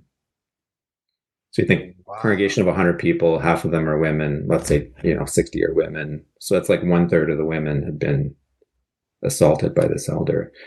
Do you think we were made aware? I have a beautiful wife and a young daughter. Do you think I was made aware? No, nobody said anything to us. We found out. Is he still an elder? No, when we came, he was disfellowshipped. So he was removed as an elder and disfellowshipped. But still, he was reinstated. Everybody's protected if he's disfellowshipped. Yeah, obviously, he was reinstated shortly after we got here. He was reinstated. Of course. He was actually sent to our house to pick something up by another elder. Oh, God. So it's just like, how's he not in jail? Well, there are charges against him. Like, he did go to court. I don't know what came of it, but there was legal. Like, there was somebody obviously pressed charges or something. Yeah. And I don't know how serious they were. It could have been minor in nature. I don't know the details, but I know that it was prolific and it was significant. Major in scale. Major in scale, yeah. Whatever it is this guy does is major in scale. And how does it get to 22? Right. That's the other question. Yeah. And the other question I had, and I went over this with the elders, is like, okay, so elders are appointed by Holy Spirit. Why are they not demoted by Holy Spirit? Why does it only work one way? You know what I mean? Because how can you have an elder that's engaging in this kind of conduct? It doesn't, if your daughter fornicated with one person, she would be removed from the congregation and disfellowshipped most likely. But this guy can do whatever he's doing with 20-something women. And I don't know how many times they have disfellowshipped this guy. Has he been disfellowshipped 22 times? And they just let him back every time? Is anybody... Because usually, this stuff, just, they overlook it. Yeah, I don't know. They must have overlooked it. Somebody must have overlooked something for it to get to be that big of a... Yeah. Yeah. Everyone should be warned. This person should not be sent to anyone's house for anything, or go door to door, or any of these things. Yeah. Yeah. That's horrible. So when I determined that it wasn't the truth, I had to have a reckoning with myself that, if I continue to raise my daughter in this, when I know it's not the truth, how can I look her in the face when she comes to take an account with me, when she's 25 or 30, when she wakes up? And she asked me, why did you raise me in this? And if, like there's no way that I could say, well, I didn't want to rock the boat, or I wanted to prioritize my marriage, or I wanted to prioritize my friends, or I wanted to, I didn't have the courage to, like, there's nothing I could say that would make it right with her, that I raised her in this when I knew it was wrong, So once I realized that, like, I had no choice but to, and I didn't know that she would follow me out. I actually risked losing her, but I thought, you know what, like, I have to at least model the courage to do what is right. And I also have to model a way out for her. So even if I do lose her, I have to do what I know is right, The other day I was on Reddit, the exjw subreddit, and there was a person on there, and they were conflicted over having left the witnesses, and maybe should I go back and make it easier on my JW wife and child, or having a hard time attending meetings and blah blah blah. And one of the things that I said was, because I do participate and try to help sometimes, and I just said, like, you're the path out, man. Like, somebody has to be the first person to leave. Somebody has to be the person to take a stand and say no more. And it's going to be uncomfortable for other people, but they've got to know that a stand can be taken. They've got to know that somebody around them that maybe they even love and respect can take that stand. And maybe it gives somebody else permission to also take a stand. There has to be a first, or else if nothing changes, nothing changes. Somebody has to be the one to make that change. And we all have to decide if that's going to be us. Congratulations. I know that was tough, but you took a step. And I'm glad your daughter could follow. Yeah, me too. Me too. And we're closer than ever. So I'm very grateful for that.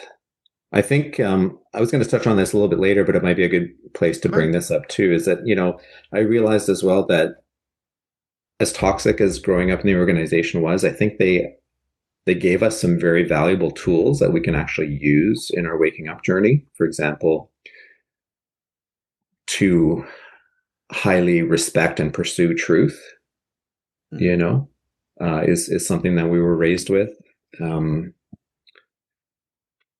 Also, like, the ability to communicate, like getting over fear of man and communicating well, even using audio video equipment to tell our story, like we did receive training in that way of being effective communicators.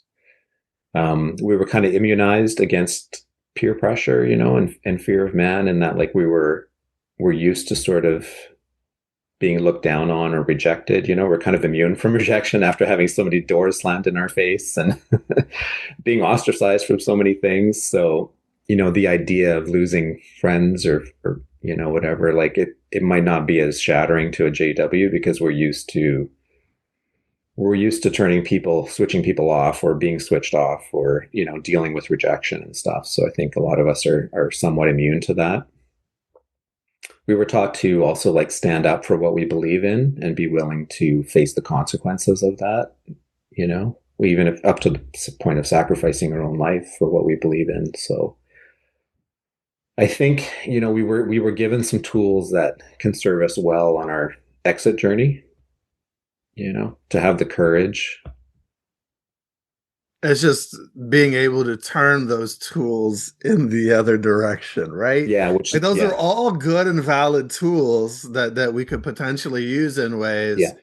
But most of those tools were derived in the service of an organization and of the same people that we're now going to exercise those tools on, and to exercise them for ourselves for the first time, right? To take stand just for ourselves and not for some system we've bought into. Yeah. And but if we can do so, I think that these are very valuable tools. That's a good list. And I always said, don't hate me.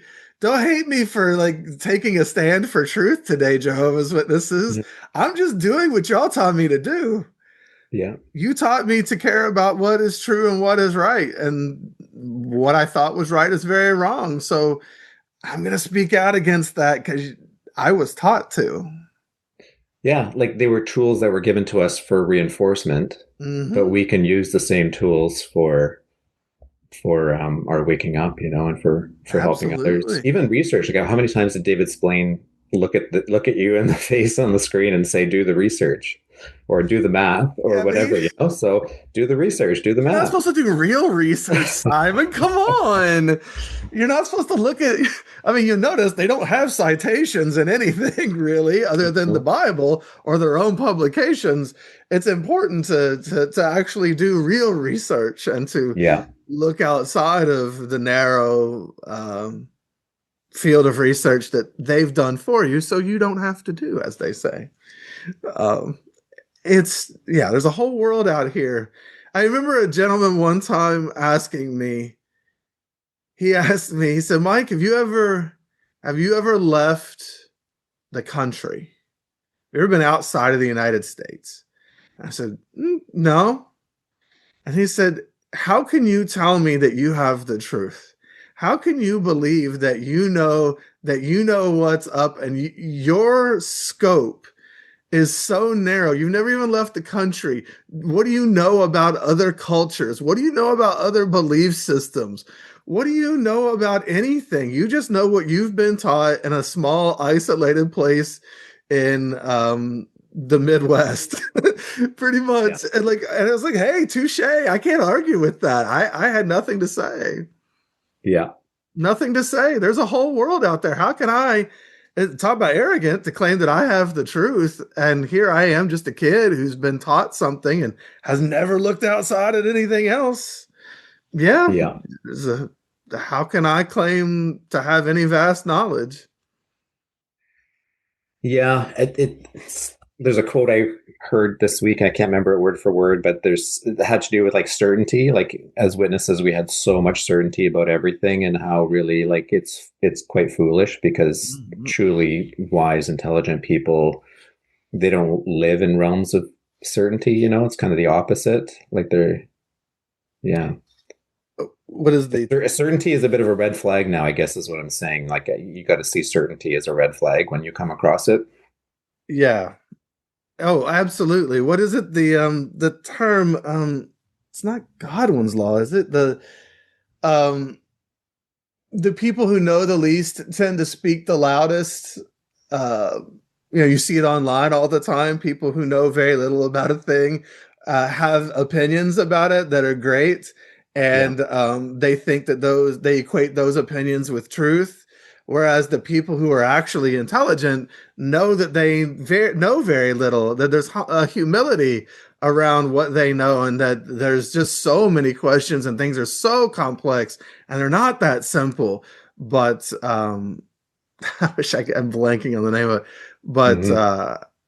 it's that law that the person who knows the least is often the loudest and the most Yeah. self-assured, and that's what we were. We were literally coming to your door, the most self-assured people in the world, and we were so isolated and knew so little, Yeah. Yeah. so little. Yeah. Um, Cringy looking back, isn't it? yes, it is. It's very, very cringy. Well, I guess so. What helped you to wake up? Talking about looking outside or whatever. What were the types of things that you got into that helped you to see that there was more to things in this world or other ways of seeing things? If you'd like some extra content and you'd like to learn more about our guests today, maybe even have an opportunity to connect further with them, you can do so by joining the back room tier at patreon.com/shunned. I think there's a whole variety of things. I feel very fortunate. I think self-employment actually helped a lot because reality smacks you in the face. Like if you want to get ahead and make a living, you have to create value for other people. And so the sober reality hits you when you're self-employed. You lose your sense of entitlement, like when you're an employee or something like that, you know, you maybe tend to feel a bit entitled. But when you're self-employed, like you're responsible for it's extreme accountability, you know, like you're responsible for all outcomes, good or bad, you know. So I think it was really good. And also because of the type of work I did, I worked in people's homes for several weeks at a time, right? So after hundreds of different customers and being in hundreds of people's homes and being treated wonderfully by amazing people and seeing what wonderful lives they are and how, you know, like everybody's got problems, but you see how normal people are and how like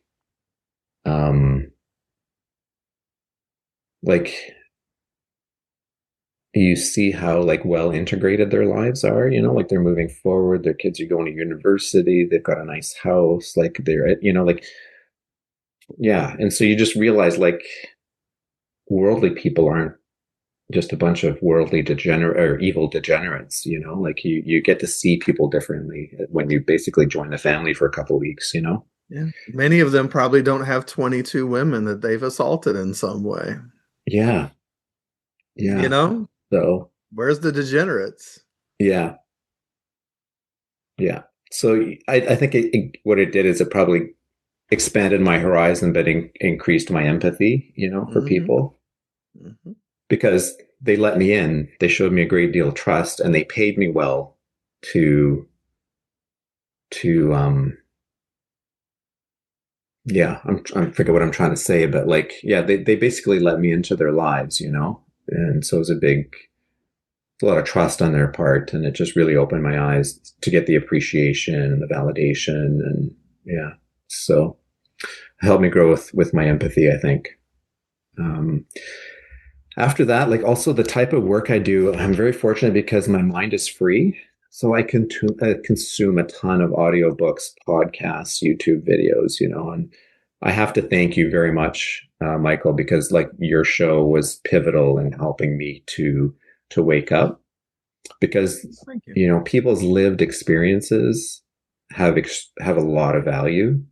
You know, it's not propaganda. Nobody has an agenda to come on here except to just share their lived experience.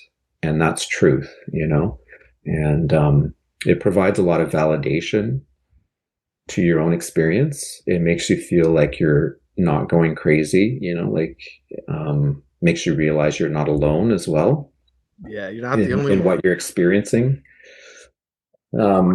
So yeah, like the Shunned podcast, for example, was, you know, I listen to every episode while I work. And so having my mind free to be able to examine the questions and doubts that have been bouncing around. I think, you know, a lot of people say they woke up at COVID because they had more time, you know? So even though I'm a very busy person, I might do have a lot of free time, either driving or at work. And so like with my mind, I've always had that. So I've been able to really think about things and take in information and stuff like that. So yeah, helps you to have the time and space to process to some degree. Exactly. Yeah. I was so indoctrinated. Like, honestly, it took me over 20 years to wake up. I started having doubts in 2002. And I wrote the letter of disassociation in January 2025. So what is that? 23 years from the beginning of my questioning to writing the letter. So I don't know if I could have done it without both the freeness, the free time, like having my mind free to be able to ponder things. And I don't know if I could have done it without the validation of other people's experiences and the research they did. Like there's some podcasts and YouTube channels that are focused on deconstruction, on, you know, the doctrine and the policy and the history. And so you can deep dive on that, or like yours is a deep dive on lived experience and testimony, you know, and so all of those things put together and so learning about psychology, learning about how your mind works and social psychology and how organizations work. And so I think it's just putting all that together. I don't know how I would have been able to do it otherwise, you know, because the indoctrination is powerful. Absolutely. You know, I have a lot of people who ask, I appreciate you sharing that, you know, roughly 25-year period or so of waking up and getting out of this thing to some degree. Because a lot of people will ask, I'll start working with someone in my coaching practice and you can tell that they kind of Jehovah's Witnesses had this expectation around, let's say, the knowledge book. You're going to study this knowledge book with an individual, and they are expected to do a complete 180 in 6 months, completely change their life, let go of everyone and everything they've been, and become this entire other identity. And that's just not real. That's not realistic. And that's not how humans work. And so, it's like Mhm. how sometimes people will ask, how long does it take to heal from this thing or whatever? And it's like, well, how long is a piece of string? I don't know. It depends on the piece of string. It takes the time that it takes, and you can't rush it, because if you rush it, you overlook things, you miss key components of it. It's also why, like, when I do this long form content, because if we just plow through somebody's life all this really quickly, we sometimes miss really important parts that might be something that someone needs to hear or you need to hear. I mean, it's all in balance, but when you listen back, it's we're all different, and people leave in different ways. We have different characteristics, different base psychology and personalities. We have lots of things going on, different parental structures at times, and or how that was all handled. There's just so many variables even in this thing that was so similar for all of us. And Mhm. so we're all on our own journey, and it's not really one to compare to others. It's just to it's one of our first chances to really lean into our own journey and what that's going to look like. And it may not look like Simon's or Mike's. It may look like someone else's, and themselves, their own, right? And that's all it needs to be. It doesn't have to be what anybody else has done. Yeah. It's just Yeah. about growing. I think the critical linchpin is the ability to think critically, like that's a skill. Very helpful. Yeah, but I think in I'll order to start wake there. up, you have to develop a little bit of critical thinking skills to Hmm. be able to see behind the veil. Yeah. Yeah, and some people like they have to deconstruct everything, and then other people they can just say, okay, well, this is false, and therefore it's all false because it's all hinging on whatever it is, this generation or 1914 or 1975 or whatever doctrine you want to pick. So I really admire those people that can just like go, okay, well, this is all just a load of crap, and I can move on with my life now. Yeah, I would say, I mean, I think that exists, and you find some people maybe just really weren't that attached to it. But you Hmm. have to beware there that it's not just denial and trying not to look at uncomfortable things, because that's what that it can be for a lot of folks. And then they run out and they survival mode. They live 20 years or whatever. They're working on different things and just trying to get a life built under them.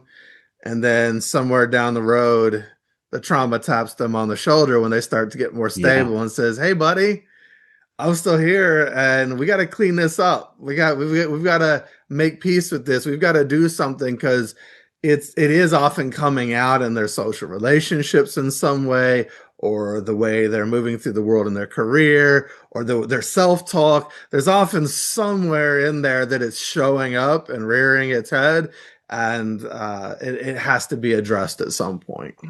Totally agree. I think especially if you've been raised in it, because that's how you were programmed and socialized. And yeah, Yeah, I totally agree. And one thing I'm realizing, like, even though I don't think I suffered acute, well, I didn't suffer acute abuse. sure. I've been learning a lot about complex post-traumatic stress disorder and religious Oh yeah. trauma lately. And yeah, those things run deep, right? Those programs. So there is trauma there, I think, for most people that come out, Yes. and you have to resolve it and you have to rebuild your life. And you also have to recognize that some of these things are not unique to the Watchtower organization. They're in Of other course. aspects of society. Human. So you have to be aware going forward too, right? So yeah, it's a lot of work. Yeah, and then you have to do the one thing that you've been afraid to do your whole life and that you were told never to do. And instead of disowning yourself and leading yourself like a slave, you have to actually learn to love yourself. Wow. That's where the magic happens. When you actually learn to love yourself, then you won't accept relationships in your life that don't reflect that love you have for yourself. You Mm, won't accept less. You will have expectations. You'll I mean, not becoming a narcissist or something like that. Most of us don't have to really worry about that side of things. It's more just learning to a healthy love for ourselves, that we matter. And I mean, I know we were talking in the back room bonus, just about like um, the like taking portraits and photos of people, and how when you take this image of someone, you're really capturing that they matter and that they were there, and that moment for them, and to be present and such. And most of us have never experienced some of those things because we're not present. We're living in the past, or we're living in the future, but we're not present. And we've never been taught to love ourselves. Most ex-Jehovah's Witnesses hate their bodies and have been made to feel very awkward in every situation, and like they're never good enough. It's learning to love yourself overcomes that never feeling good enough, but that is quite a process. And again, that doesn't happen in 6 quick months with the reading of That the Mountain resonates book. so much. Yeah, there was so much feelings of unworthiness and like something's wrong with me, like I'm not good enough, I'm not worthy, like yeah, and I think I've gotten to the point of self-acceptance, but yeah, self-love, that's interesting. You have to teach me more about that. I'll keep listening. That's a whole thing. Yeah. It's very Yeah. difficult, but it can be done. Hmm. It's yeah. And then sometimes that ends up being threatening to other people who don't love themselves well, and they have a hard time because they see you doing it, and they're like, "Well, who are you?" I mean, I've definitely had some comments before, even just about things on the podcast or whatever. So people take issue with me at times for various things, and it's like, well, okay, and it's okay for you to have. You're expressing yourself. That's wonderful. Um, Glad you feel free to do so, but you're just taking shots at me to try to pull me down. It's the black crabs in the bucket, Hmm. which you've probably heard of, right? One tries to get out and the others reach up and pull it down, because if you can get out, then what's that say about me that I can't get out? And so as you start to love yourself well, that can be very confronting for other people around you who struggle with that. Absolutely. Yeah. Yeah, it's very threatening to other people. And I think maybe a manifestation of self-love is being able to set boundaries. And Yeah. one thing I've learned a lot about lately is individuation and the concept of like disentangling yourself from other people's expectations and toxic behavior and stuff. There's a great book called Disentangling from Emotionally Immature People. And I think, man, I think it's the best book I've ever read, honestly, and most helpful. It resonated so much, because I think oftentimes our self-worth is tied in. We're basically all codependent, right? Because we were raised in a narcissistic organization. And many of us have unhealthy family dynamics at play within that organization as well. So yeah, learning to individuate and set boundaries and knowing where you end and somebody else begins, having the ability to say no, without explaining yourself. Yeah, I think for me, that's probably where I'm at in the self-love journey, is giving myself permission to be my own person and self-validate and not, yeah. And it's something that you're supposed to start individuating at various places along your adolescence. And we're not allowed to do that growing up Jehovah's Witnesses. You're not allowed. You're supposed to. We were bred to serve the needs of our parents. It wasn't them helping us to set boundaries and helping us to find ourselves and supporting who we were. It was us supporting the needs, wants, and desires of our parents as children. Yes. And so we've never even had the chance to individuate. It's just really not possible in those circumstances. Nope. Self-sacrifice, conformity, dissociation, that's just terrible. And that's where the complex post-traumatic stress disorder comes from, I think the depersonalization that's instilled over time. You disconnect from yourself. Your dreams, your hopes, your individual personality, like everything's about conformity and self-sacrifice. And I think that causes trauma. Yes, it does. Um, well, so why don't I ask then? So, how do you feel your past life still impacts you? Is it in those ways, the CPTSD and such?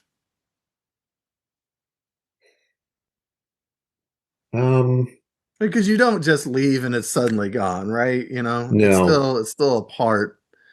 Uh, Yeah, I think just there's been an incredible amount, like one of the biggest gifts that was unexpected was the incredible amount of self-awareness that I've been able to receive. Yeah, that's And awesome. it feels like it's coming, like I know self-awareness is an internal thing, but it feels like it's being downloaded from somewhere else because insights will just land, fully developed, and I'll just be able to assimilate it. And it's just like, wow, yeah, that Well, makes you've sense. created space for Yes. those And things. to see things clearly and yeah, and to understand what I've been through and to understand why I am the way I am. And that's really helped a lot. It helped me to have a lot of grace for myself. And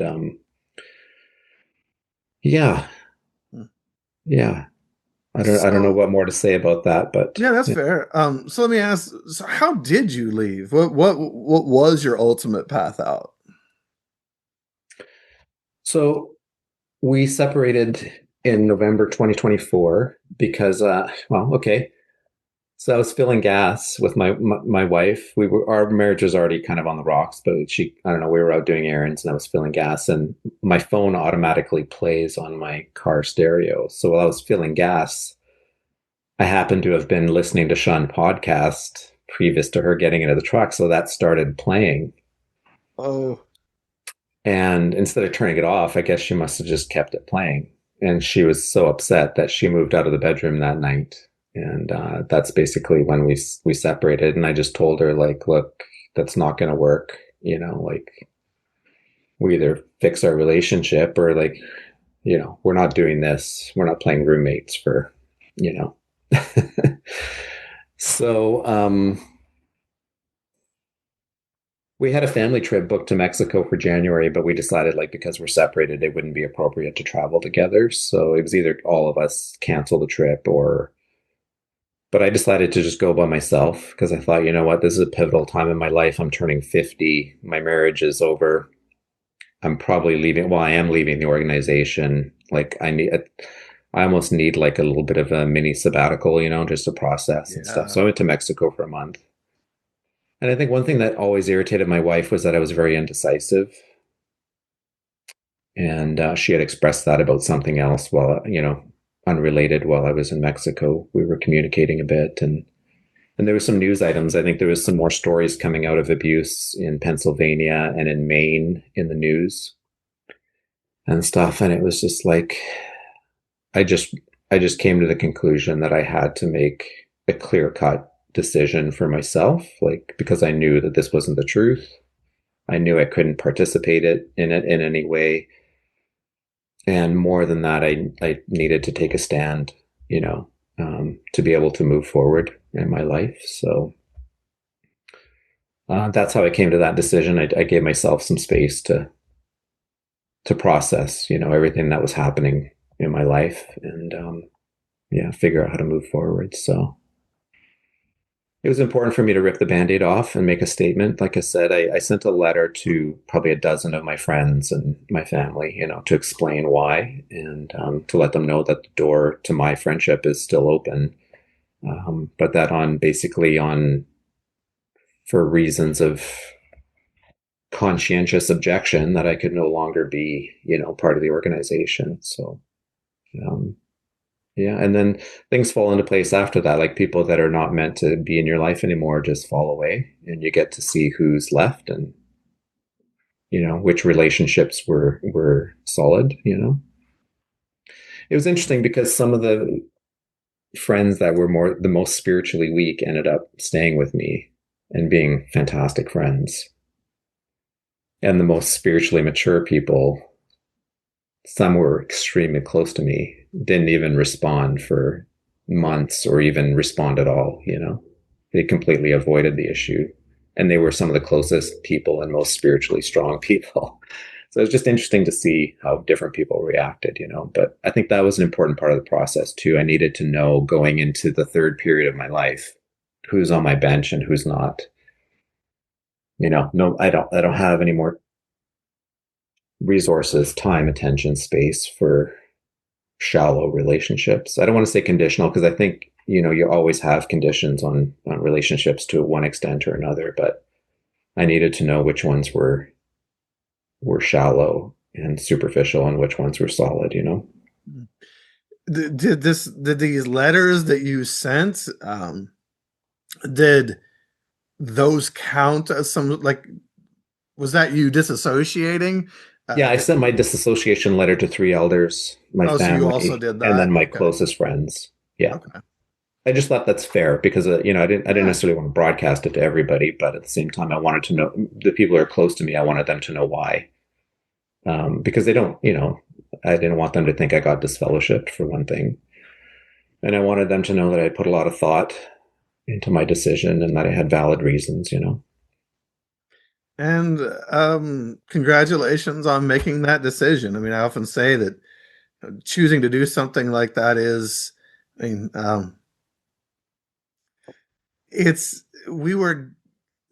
indecisiveness is often a symptom of having been gaslit by this organization at every twist and turn our entire lives and by the people in it.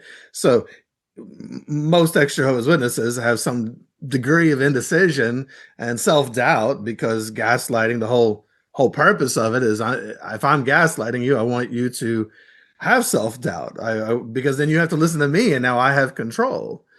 So I'm going to try to create your reality for you. You don't get to create it. But congratulations, Simon. Disassociation is, nope, I'm going to create my own reality here. I get to say how this goes, not you. And I'm willing to, like you said, I want to know who's on my bench and who's not. And if we're not on the same team anymore, okay, you make your decisions, but I'm going to force all of this and we're going to just hash this out and know where we stand. Mm-hmm. Yeah. Clarity. Yeah. Yeah. Decisiveness and clarity go hand in hand, don't they? So I love that. I'm glad that you were able to do that. Is there anything that you would like people to know about Jehovah's Witnesses that you think they may not?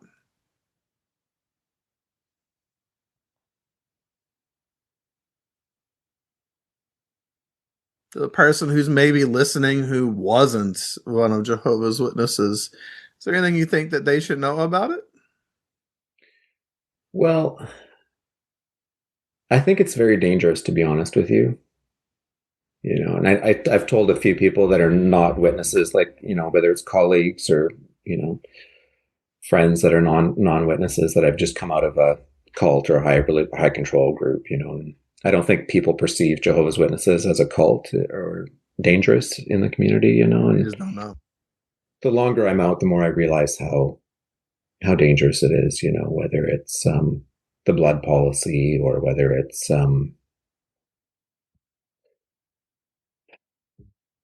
just sacrificing yourself and your mental health, really, and your life for an organization that really doesn't care about you, Yep. So, yeah, we have one life, right? And it's sad to see people waste it. Very sad. Very sad. One thing I realized is that reality wins. Like, you can keep your head in the sand and have your delusions and hang on tight to them. But, the longer it goes on, the higher the consequences, and in the end, reality wins. So you can come to terms with that or not. It's your choice, but you're not going to escape reality. Denial's not an effective coping strategy and it changes nothing. Perfectly said. Yeah. Is there anything, and now I know you sent a letter, so maybe that letter contained pretty much what you felt you needed to say or whatever, but is there anything, if you could say anything to your friends and family that shun you today, is there anything that you would have to say? Um, well, I would say reality wins. If you have doubts, um, you questions are extremely powerful. Like find answers to your questions and keep digging until you hit solid ground, until you hit truth, facts. So I'd encourage people to question. That was a North Star for me, truth. Like I just thought as long as I hang on to truth, I can't go wrong. So whatever I'm doing, whatever other people think, as long as I'm searching for truth, I'm on the right path. I don't really care.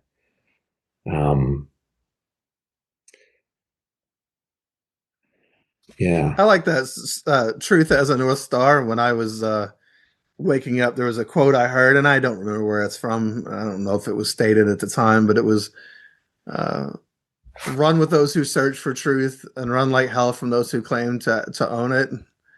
And Mm-hmm. yeah, run with those who search for truth. Let's go look and learn. Let's be curious about life, right? Like Yeah.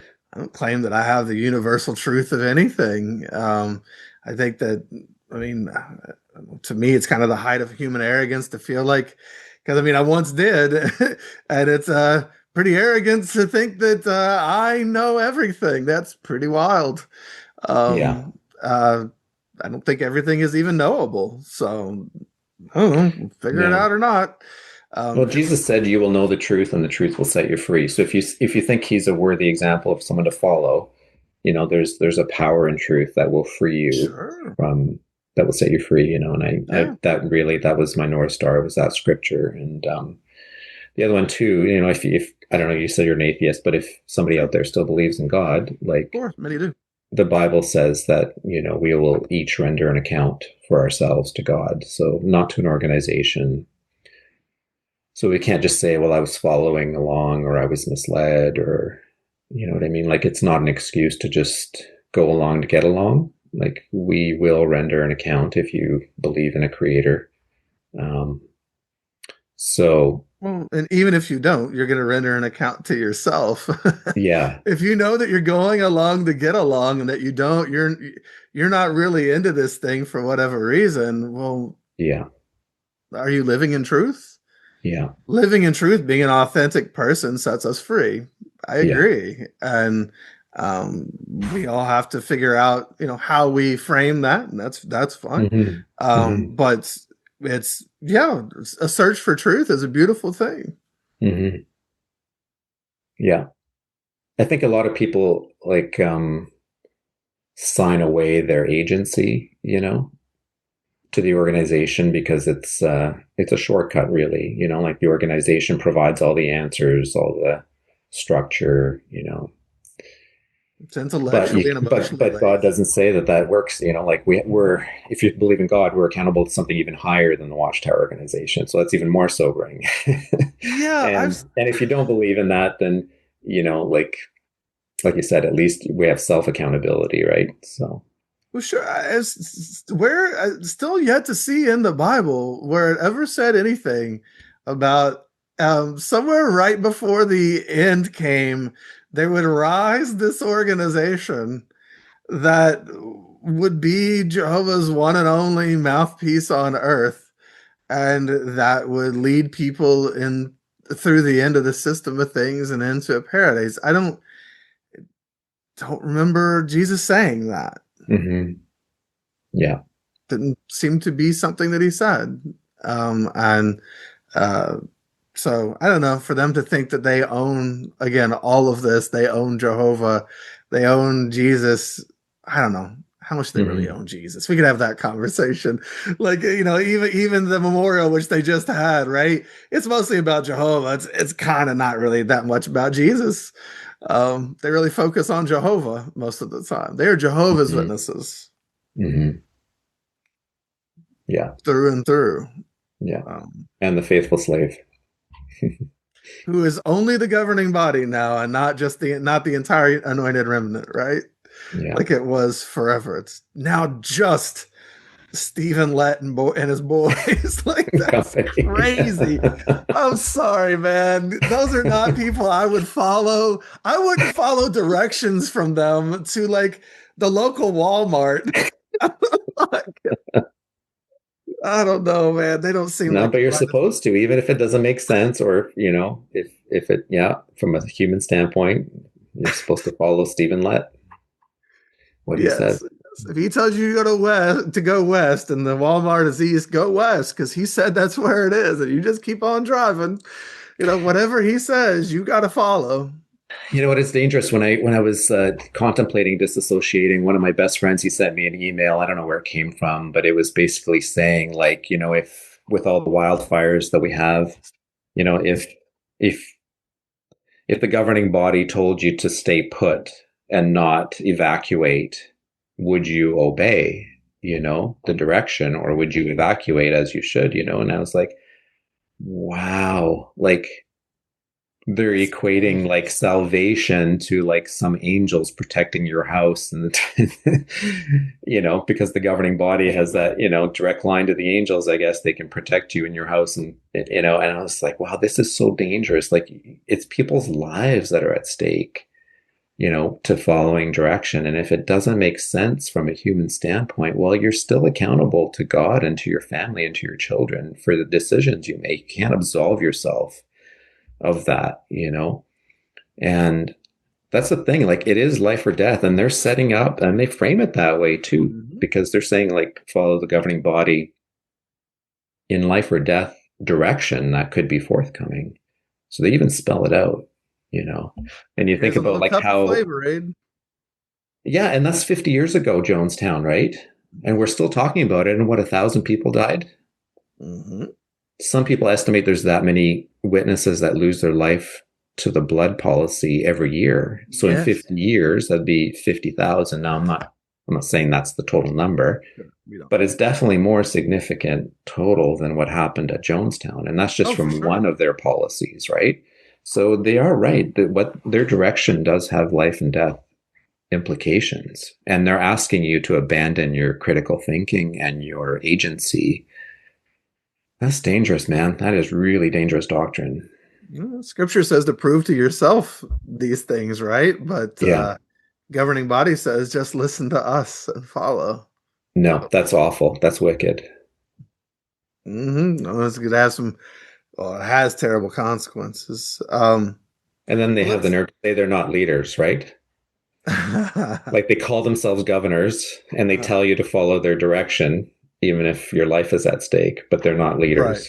Yeah. Well, they're not leaders, but what they say they were in the Australian Royal Commission, guardians of doctrine, GODs. That is crazy. Can't believe they said that. They're the guardians of doctrine. Yeah. It's they are who they are, and they now every change that occurs, right? It's the governing body has decided. The governing body is now deciding things. It's not Jehovah says. They often don't even have scriptures anymore for a lot of their new light. It's just the governing body has prayed and the governing body has decided. So yeah, and sometimes they even gaslight, and they just say they want to clarify the position. They don't even say that they're making a change. They're just clarifying, because we're also confused. We're obviously we're obviously a little confused and misled out here somehow. So they're just going to clarify matters. They're not even making a change when obviously, it was their direction. Yeah. Well, let's talk about your life then, since you've left this thing. So what do you enjoy about your life since leaving? Do you have dreams and aspirations? I don't know. I mean, I know this is all still fairly fresh for you, but what do you enjoy about being free today, and anything you want to in the future? Well, honestly, things like clarity of mind, peace in my home, peace in my heart, freedom, more agency in my life, much better mental health. Like, I was on SSRI for about 8 years, and I just came off a few months ago. I have better relationships in my life, including, most importantly, with my daughter. I have a lot of self-respect, a ton of self-awareness now, which is amazing. And also, I went through basically what I thought at the time was the worst thing that could happen to me, and I came out the other side. And so it gives you freedom now to like not be afraid. I was never afraid of change before, but I've got nothing really to lose anymore now, so I don't have to abide by lies or control or narcissistic people or anything. Like, really, I'm free to just walk away from anything that is toxic, and because, yeah, I've already dealt with all that. That's behind me now. So I'm kind of inoculated from that. So it frees me to just be myself, be authentic, Going forward, I just want to see my daughter thrive and be healthy. I want to transition into a new career, one that leverages kind of my skills and my experience and my creativity and my life experience over just my physical body. Like, I do physical work now, and it's nice, it's gratifying, but I'd like to be able to create more value than that as I get older, and help as many people as possible somehow. Mm-hmm. Yeah. So, yeah, continue to grab hold of my agency, continue to try to help people around me, try to create community. Like, I was always missing a sense of belonging in my life, and I actually found the holidays pretty difficult since I've left. So what I realized is that I can create community. I can create belonging, both for myself and for people around me. I don't have to wait to be invited in or included. I can create it for myself and for other people. Yeah, it's all made up and created anyway. Humans created all these things, including the holidays, so we can make them what we want them to be or not. Whatever that is, we get to decide now. Yeah. I'm glad that you're on that path. Yeah, me too. Yeah, I'm happy, and I feel grateful, and I'm at peace, and yeah, Well, yeah, it's good. I think that's how no we'll leave it. regrets. No What's that? regrets, and it was a tattoo, the no regrets. Yeah. But you say you're happy and you're at peace, right? And that's isn't that what we're all seeking? And we were promised that we would achieve it one way, but look at us finding it today. It's amazing that it was always within our reach. It was always out here. It's always something we could have had. We just had something in the way.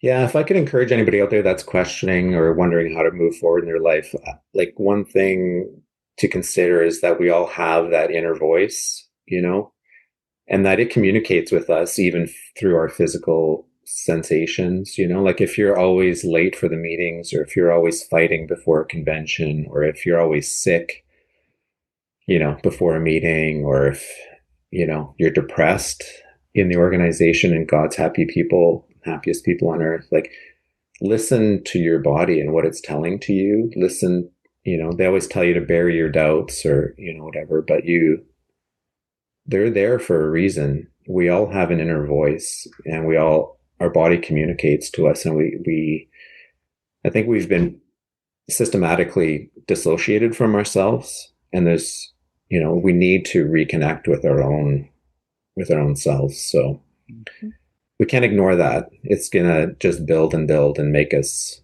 more unwell. So your body will demand to be heard sooner or later. And I would just encourage people to stop dissociating from themselves and to listen to their inner voice. It knows. Oh, I'm glad you did. And now here you are encouraging others to do the same. And so, again, if it feels like relief, if you don't do this thing, or when you drive to the Kingdom Hall, if you can't get out of the car, raise his hand at a point, you can't get out and go in because now you think you have social anxiety. Maybe it's just not the place for you. Maybe your body knows something you don't know yet and is telling you to run. And when you drive away and feel the most tremendous relief of your life, that's a good sign that that's not your place. You don't belong there. Listen to that. Yeah, if you're out the door as soon as the meeting ends, if you're developing agoraphobia, if you're like developing depression, social anxiety, like yeah, those are all signs and symptoms, right? And Yeah. we all have choices, and that's by claiming our agency, making choices, taking action, listening to the inner voice, that's how we can make positive changes in our life. Yeah. Environment matters. If you take a full sun plant and plant it in the shade, it's not going to do very well. Yeah. That thing needs some sunlight, and I think a lot of us were full sun plants in the darkness of Watchtower, sitting there in the shade. Yeah. Glad that we all get to bloom fully today and try to figure out what we want out of our lives and go pursue it. So I'm so glad that you're here telling your story now, and I'm sure it will resonate with others and help. And I thank you for doing this. You're welcome. It was my pleasure. It's my intention to basically pay it forward because the people who shared their experience before me helped me a lot. And I appreciate your platform and the amount of effort you put into it. And if it resonates with anybody out there, then I think that's an important service that I can do for others. And it also is part of my healing journey. Like I feel like reclaiming my voice, like shunning is about obviously shaming and Silencing. Silencing people, and so by giving a public declaration, I'm regaining my voice and my story. And so that's a powerful part of my healing journey as I move forward. So yeah, thank you very much for the opportunity. One thing I realized is like I struggled with depression most of my life. It was kind of a chronic low grade depression. And part of my healing or waking up journey was trying to understand mental health. A lot of people around me, also my key relationships, had severe depression. Several attempted suicide or were suicidal. Many had nervous, or not many, but several people close to me had nervous breakdowns and ended up in the hospital on account of it. There was panic attacks. There was a lot of stuff around me, and I was really motivated to try and understand depression. And I realized like that I had it as well, and how, what it was. And I think, being part of the organization really leads to depression for a lot of people. And I would say specifically men, women, of course, too. Absolutely. I met a lot of depressed women. Oh, for sure. In the organization, but I have a lot of empathy for the men because I think there's just so much pressure on the men, like you're encouraged to work part-time, to not pursue an education, to volunteer 20 or 30 hours a week for the organization, to be a spiritual leader, to help out around the house and be a good husband, and to be a great provider. Like it's and hopefully your wife doesn't have to work or just works minimally so she can pioneer. And so I think there's a massive burden on the shoulders of a lot of the men in the organization. And I think it takes a toll on their mental health. I read something this week that I think suicide is the leading cause of death among men under 40 now. Yep. Now, do your own research because I'm not 100% sure about that, but even if it's not specifically the most, I mean, suicide and men go hand in hand, sadly. Yeah. And I just, there's so many aspects about the organization. For example, the fear mongering, the obligations that are placed on men, the never feeling good enough, and the constant busy work, is exhausting. The guilt that you feel for natural things, you carry around with so much guilt as a witness. Then there's the shame, the feeling of I'm not enough. And then you tend to self-isolate when you feel shame. And so you further ostracize yourself. And you're already ostracized, from society, being a witness as it is. So also, feelings of struggling, not thriving, and not feeling like your life is moving forward sometimes for men. I know that's something that was very important for me, that feeling like I'm getting somewhere as opposed to just being on a treadmill. Yeah. and just tiring yourself out, you know. A lot of men have financial problems because of being in the organization. There's a lot of family conflict and dysfunctional relationships. We've been taught to dissociate from ourselves, to be self-sacrificing, especially as men. We live with a ton of cognitive dissonance. We have shallow relationships. It's hard to have, you know, really deep, meaningful, honest, sincere conversations in the organization. You find that as men, the conversations are super shallow and repetitive. You know, you have the same conversation. It's almost like the Truman Show. You know, like there's just no depth. There's no depth. Yeah. Just be shiny and happy and keep moving, you know? Yeah, and keep moving and go do the next thing that you're expected to do. Yeah. And the lack of agency, you know, like you're taught to be beta males in the organization, to be compliant and humble and self-sacrificing and obedient. And, you know, like that's not always conducive to being a strong man, you know, so your masculinity is constantly undermined in the organization. And then you're living in a narcissistic organization that creates codependency and stuff like that. So I feel like and I'm sure there's more, you know, but those are just some of the reasons that I could think of that have affected me and led to my depression, being raised and living in this organization. So I just wanted to share that with your audience and have a lot of empathy for any men that are still in and struggling, or that are, you know, have left and still haven't recovered from their depression. You know, I just want them to know that they're not alone, and that what they went through was a really difficult and unhealthy thing, you know. Some things, sorry, go ahead. I was like, yeah, I think that there's a danger, that there's a thing that as ex-Jehovah's Witnesses, and we're all wanting validation, that we can do at times, and that's play the who had it worse game, men versus women. And I don't think that that's very productive. I see it a lot. And I think that at the end of the day, I mean, I'm glad you spoke to men. You're a man. I'm not saying that that's what you're doing here.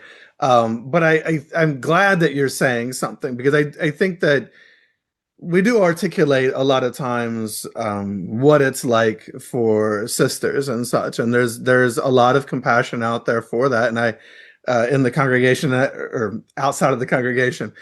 And we talk about that quite a bit, but I think that, you know, just like, you know, I know I've mentioned it before on here, like, it's terrible that some adult sister in the Kingdom Hall has to throw a napkin on her head and get up in front of the meeting for field service and conduct it because there's a young boy with a penis who happens to be baptized in their presence, right? And so that she can show her deference to him and his headship. And I know that for a lot of women, things like that are difficult. But like, I can also speak to, as the young boy who had to get up there and lead the group many times, it was terrible, right? There is a lot of pressure, even on young boys, to perform. I knew I couldn't even drive, and I had to tell these sisters where to go and stuff.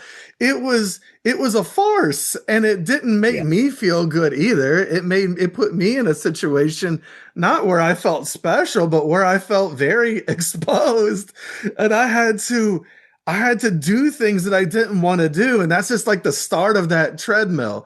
And I understand, like, a lot of sisters wanted to handle a microphone. We kind of talked about that earlier, and I get that. But also, as a brother, like, you're expected to, and you're also expected to do 1,000 other things. And they run brothers into the ground. Yeah. Absolutely run them into the ground. And then, because some of those brothers maybe were elders or whatever, they're seen, even in the ex community at times, as pariahs because, well, you were an elder and you did all these terrible things. But we were all in the same boat, and Watchtower made us all do terrible things in certain ways, or cringy things at a minimum, we mentioned earlier. And I think I'm glad that you brought that up, because there is so much depression. And I think that a lot of depression in general is just people, when you're not authentic, when you're in any situation where you're forced to be inauthentic, where you're the full shade plant being placed, full sun plant being placed in the shade, you're going to be depressed. Yeah. It's going to be a natural byproduct of that. So the sooner we get about living, the sooner we get about being authentic, the sooner we get our mental health checked out and take it seriously and all of these things, the sooner we can get about feeling better. Yeah. Not to say there's no depression on the outside. There can be, for sure. No.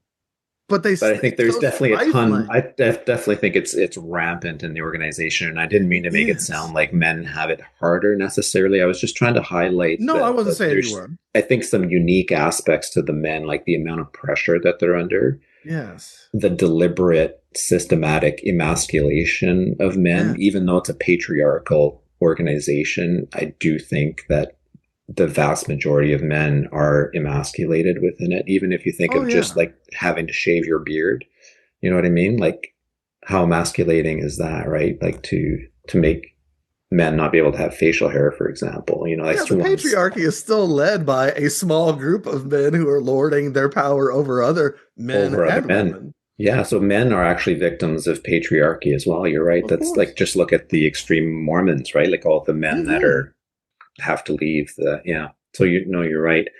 Yeah. And then I think too, the expectation that men will not speak. Like, I think women are more comfortable seeking help for their mental health or expressing it, but I think men, especially within the organization, are expected to suffer in silence. So I think there are some unique mental health challenges for the men within the organization. And without getting into, because I'm not licensed in any way for anything, but I can just share some things that have helped me to deal with the depression over the years that anybody, I think, could incorporate into their life if they're feeling down, is expressing yourself, whether it's by talking with a friend or writing in a journal or doing a creative expression, like whether it's songwriting or, some kind of expression to get it out, really helps. Exercise outside really helps. Developing some healthy relationships is extremely helpful. Like, that's one thing I've learned about complex trauma, is that it's usually relational trauma. And so while it's important to cut out those toxic relationships, the healing also comes from healthy relationships. Yes. So it's important to have good, healthy relationships in your life. And then finding your agency to be able to make decisions and choices in your life and take action. That's very empowering when you're depressed, and helping others, getting enough sleep and finding creative pursuits, things like that. Those all can add and counterbalance maybe some of the depression that you might be feeling, of course, on top of seeking professional help, whether it's cognitive behavioral therapy or whether it's medication or, other avenues. But I just wanted to share the empathy and say that I can understand why you might be feeling depressed and that there are things that can help. And that part of the reason you're depressed is because you're in a system that's designed to make you depressed, basically. You're being oppressed. So that's why you're depressed. Yes. Yeah. Yeah, 100%. And I appreciate you sharing that. I think, definitely understand. As someone himself who didn't want to be here anymore in 2008 and thought about not being here anymore pretty much every day, I understand. I have that empathy. I understand. Men are seen as workhorses. Men are seen, nobody cares about your feelings. You have a talk coming up at the Kingdom Hall. You have to give a talk about happiness. It's this cruel, environment that's just not, good for your mental health. And, it starves you on one end and then asks you to, on the back end, to tell everybody how full you are. And it doesn't work. And then you think you're the only one who's not full. Why is it just me? So what's Yeah. wrong with me? Yeah. Did you find your mental health improved after leaving? Like, was that kind of a I mean, turning point for improving my you? mental health is what helped me to get out in the first place. Okay. But it was seeking help for that, which is what led me to see that, uh, my environment is the thing that's killing me, so to speak.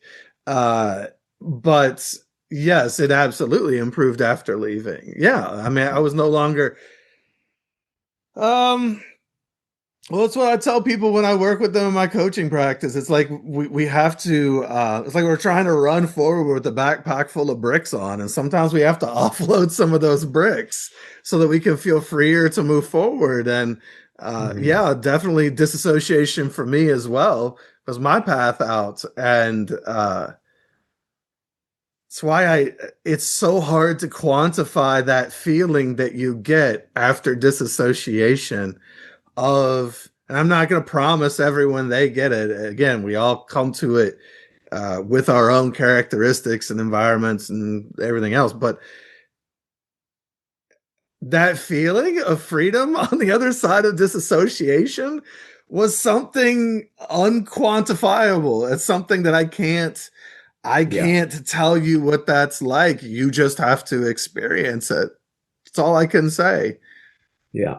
I, I think you expressed it well. Like, once you've gotten to that point that you're 100% sure, then mhm. for some of us, taking that step frees us to move forward much quicker after that, right? You're much lighter to move forward. Yeah, and I don't think you're ever like I was I was I was 100% sure when it came to the organization or how I felt about it. But as far as being like the act of disassociating and writing the letter and doing everything, it was extremely hard in a lot of ways to address everyone. I wrote a goodbye letter to my parents. It was very emotional. Even for a thing, even though I didn't believe this thing anymore, still brought up a lot. It was ending something that I had put so much into for so many years. And Mhm. um, I often tell people, I don't think you'll ever fully be ready to do it. You just have to know it's time, but it's never. I don't think you're ever going to be. And maybe again, I don't want to speak in absolutes, but I'm not sure if anybody's ever really fully 100% like ready to do that. Um, or it's probably always going to be hard on some level, I guess I should say. And so if you're waiting to make a move and you're waiting for everything to be 100% in place and ready, yeah, that's not how life works. Life Mhm. rarely works that way. You often have to just close your eyes and jump at some point. You get as ready as you can, but you can get stuck and ready, aim, and never fire. At some point, Mhm. you got to pull the trigger. You got to do it. You got to go. Yeah.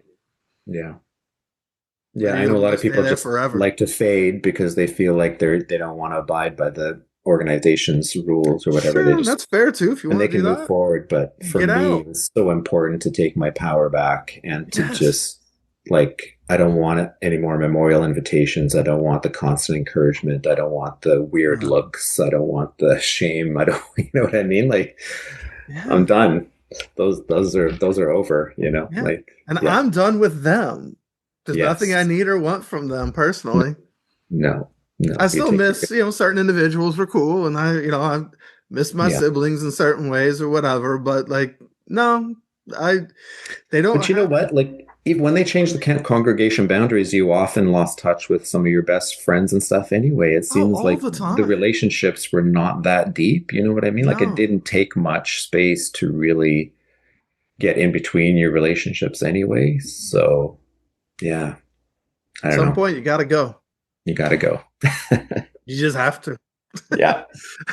Unless you want to stay there forever, and if not now, when? What's it Yeah. gonna take? What's the magic line that makes you? It's like when someone's being abused. I mean, what does this person have to do before you would leave? The cost just gets higher the longer you stay in. It does. Then it gets harder to leave. So Yeah, you see people, they gradually, they struggle more and more financially. They lose more and more family members. They end up more isolated and alone. Yep. Like it's sad. The cost really does go up, I believe, the longer you stay in. So yeah, there's no incentive to continue to perpetuate the delusion for yourself or others around you. no, again, somebody has to be the first, or maybe it's the second or the third, whatever. But every person that does close their eyes and jump at some point is another person out. And to someone in there, maybe they need to see that you got out. Oh, look, it is possible. What is it? I don't know if it's an old wives' tale or true, but supposedly if you put fleas in a jar, they could easily jump out. If you cap that jar, they'll jump and they'll keep hitting the top, right? If you allow them to do that long enough and you remove the cap, supposedly they won't jump out anymore. And their offspring also won't jump out anymore. And somebody's got to be the first to jump out, right? Yeah. Somebody has to show it can be done. Was it Roger Bannister ran the 4-minute mile? And it was previously believed that if anyone ran a 4-minute mile, their heart would burst, that it was impossible. He ran the 4-minute mile, and then all of a sudden, all these other people started running the 4-minute mile. Yeah. Well, it's just because somebody had to show it could be done. Yeah. And I think for every one of us that leaves and takes a stand, we show that it can be done. And people need to see that. They need to see that there are Simons and Mikes and Jennies and all the other people out here. And it's such a huge victory because it's so hard to leave. It really is. Like, we are so easily controlled. Mm-hmm. And like you said, we have so much sunk cost and stuff like that, like to actually leave and free yourself is a huge victory. Yeah. And so to see that it can be done is incredibly inspiring, I think, for other people. Yep. So thank you for the opportunity and for the work you do. Oh, well, thank you very much. And I appreciate all the brave and courageous people who come on here and are willing to tell their story to help others too, right? We're all taking time out of our day on a Sunday, a weekend, spending hours recording this and doing this so that we can help. And that's a beautiful thing for everybody to participate in. And I'm very honored that I get to be a part of it and that others get to come do this. If you want to tell your story on the podcast, buy merch, or get more information, go to shunnedpodcast.com. My original podcast, This JW Life, is my story, which started all of this. You can listen to it today on podcast apps and find more at thisjwlife.com. Or if you're interested, you can read my book, Becoming Jehovah, online for free at becomingjehovah.com.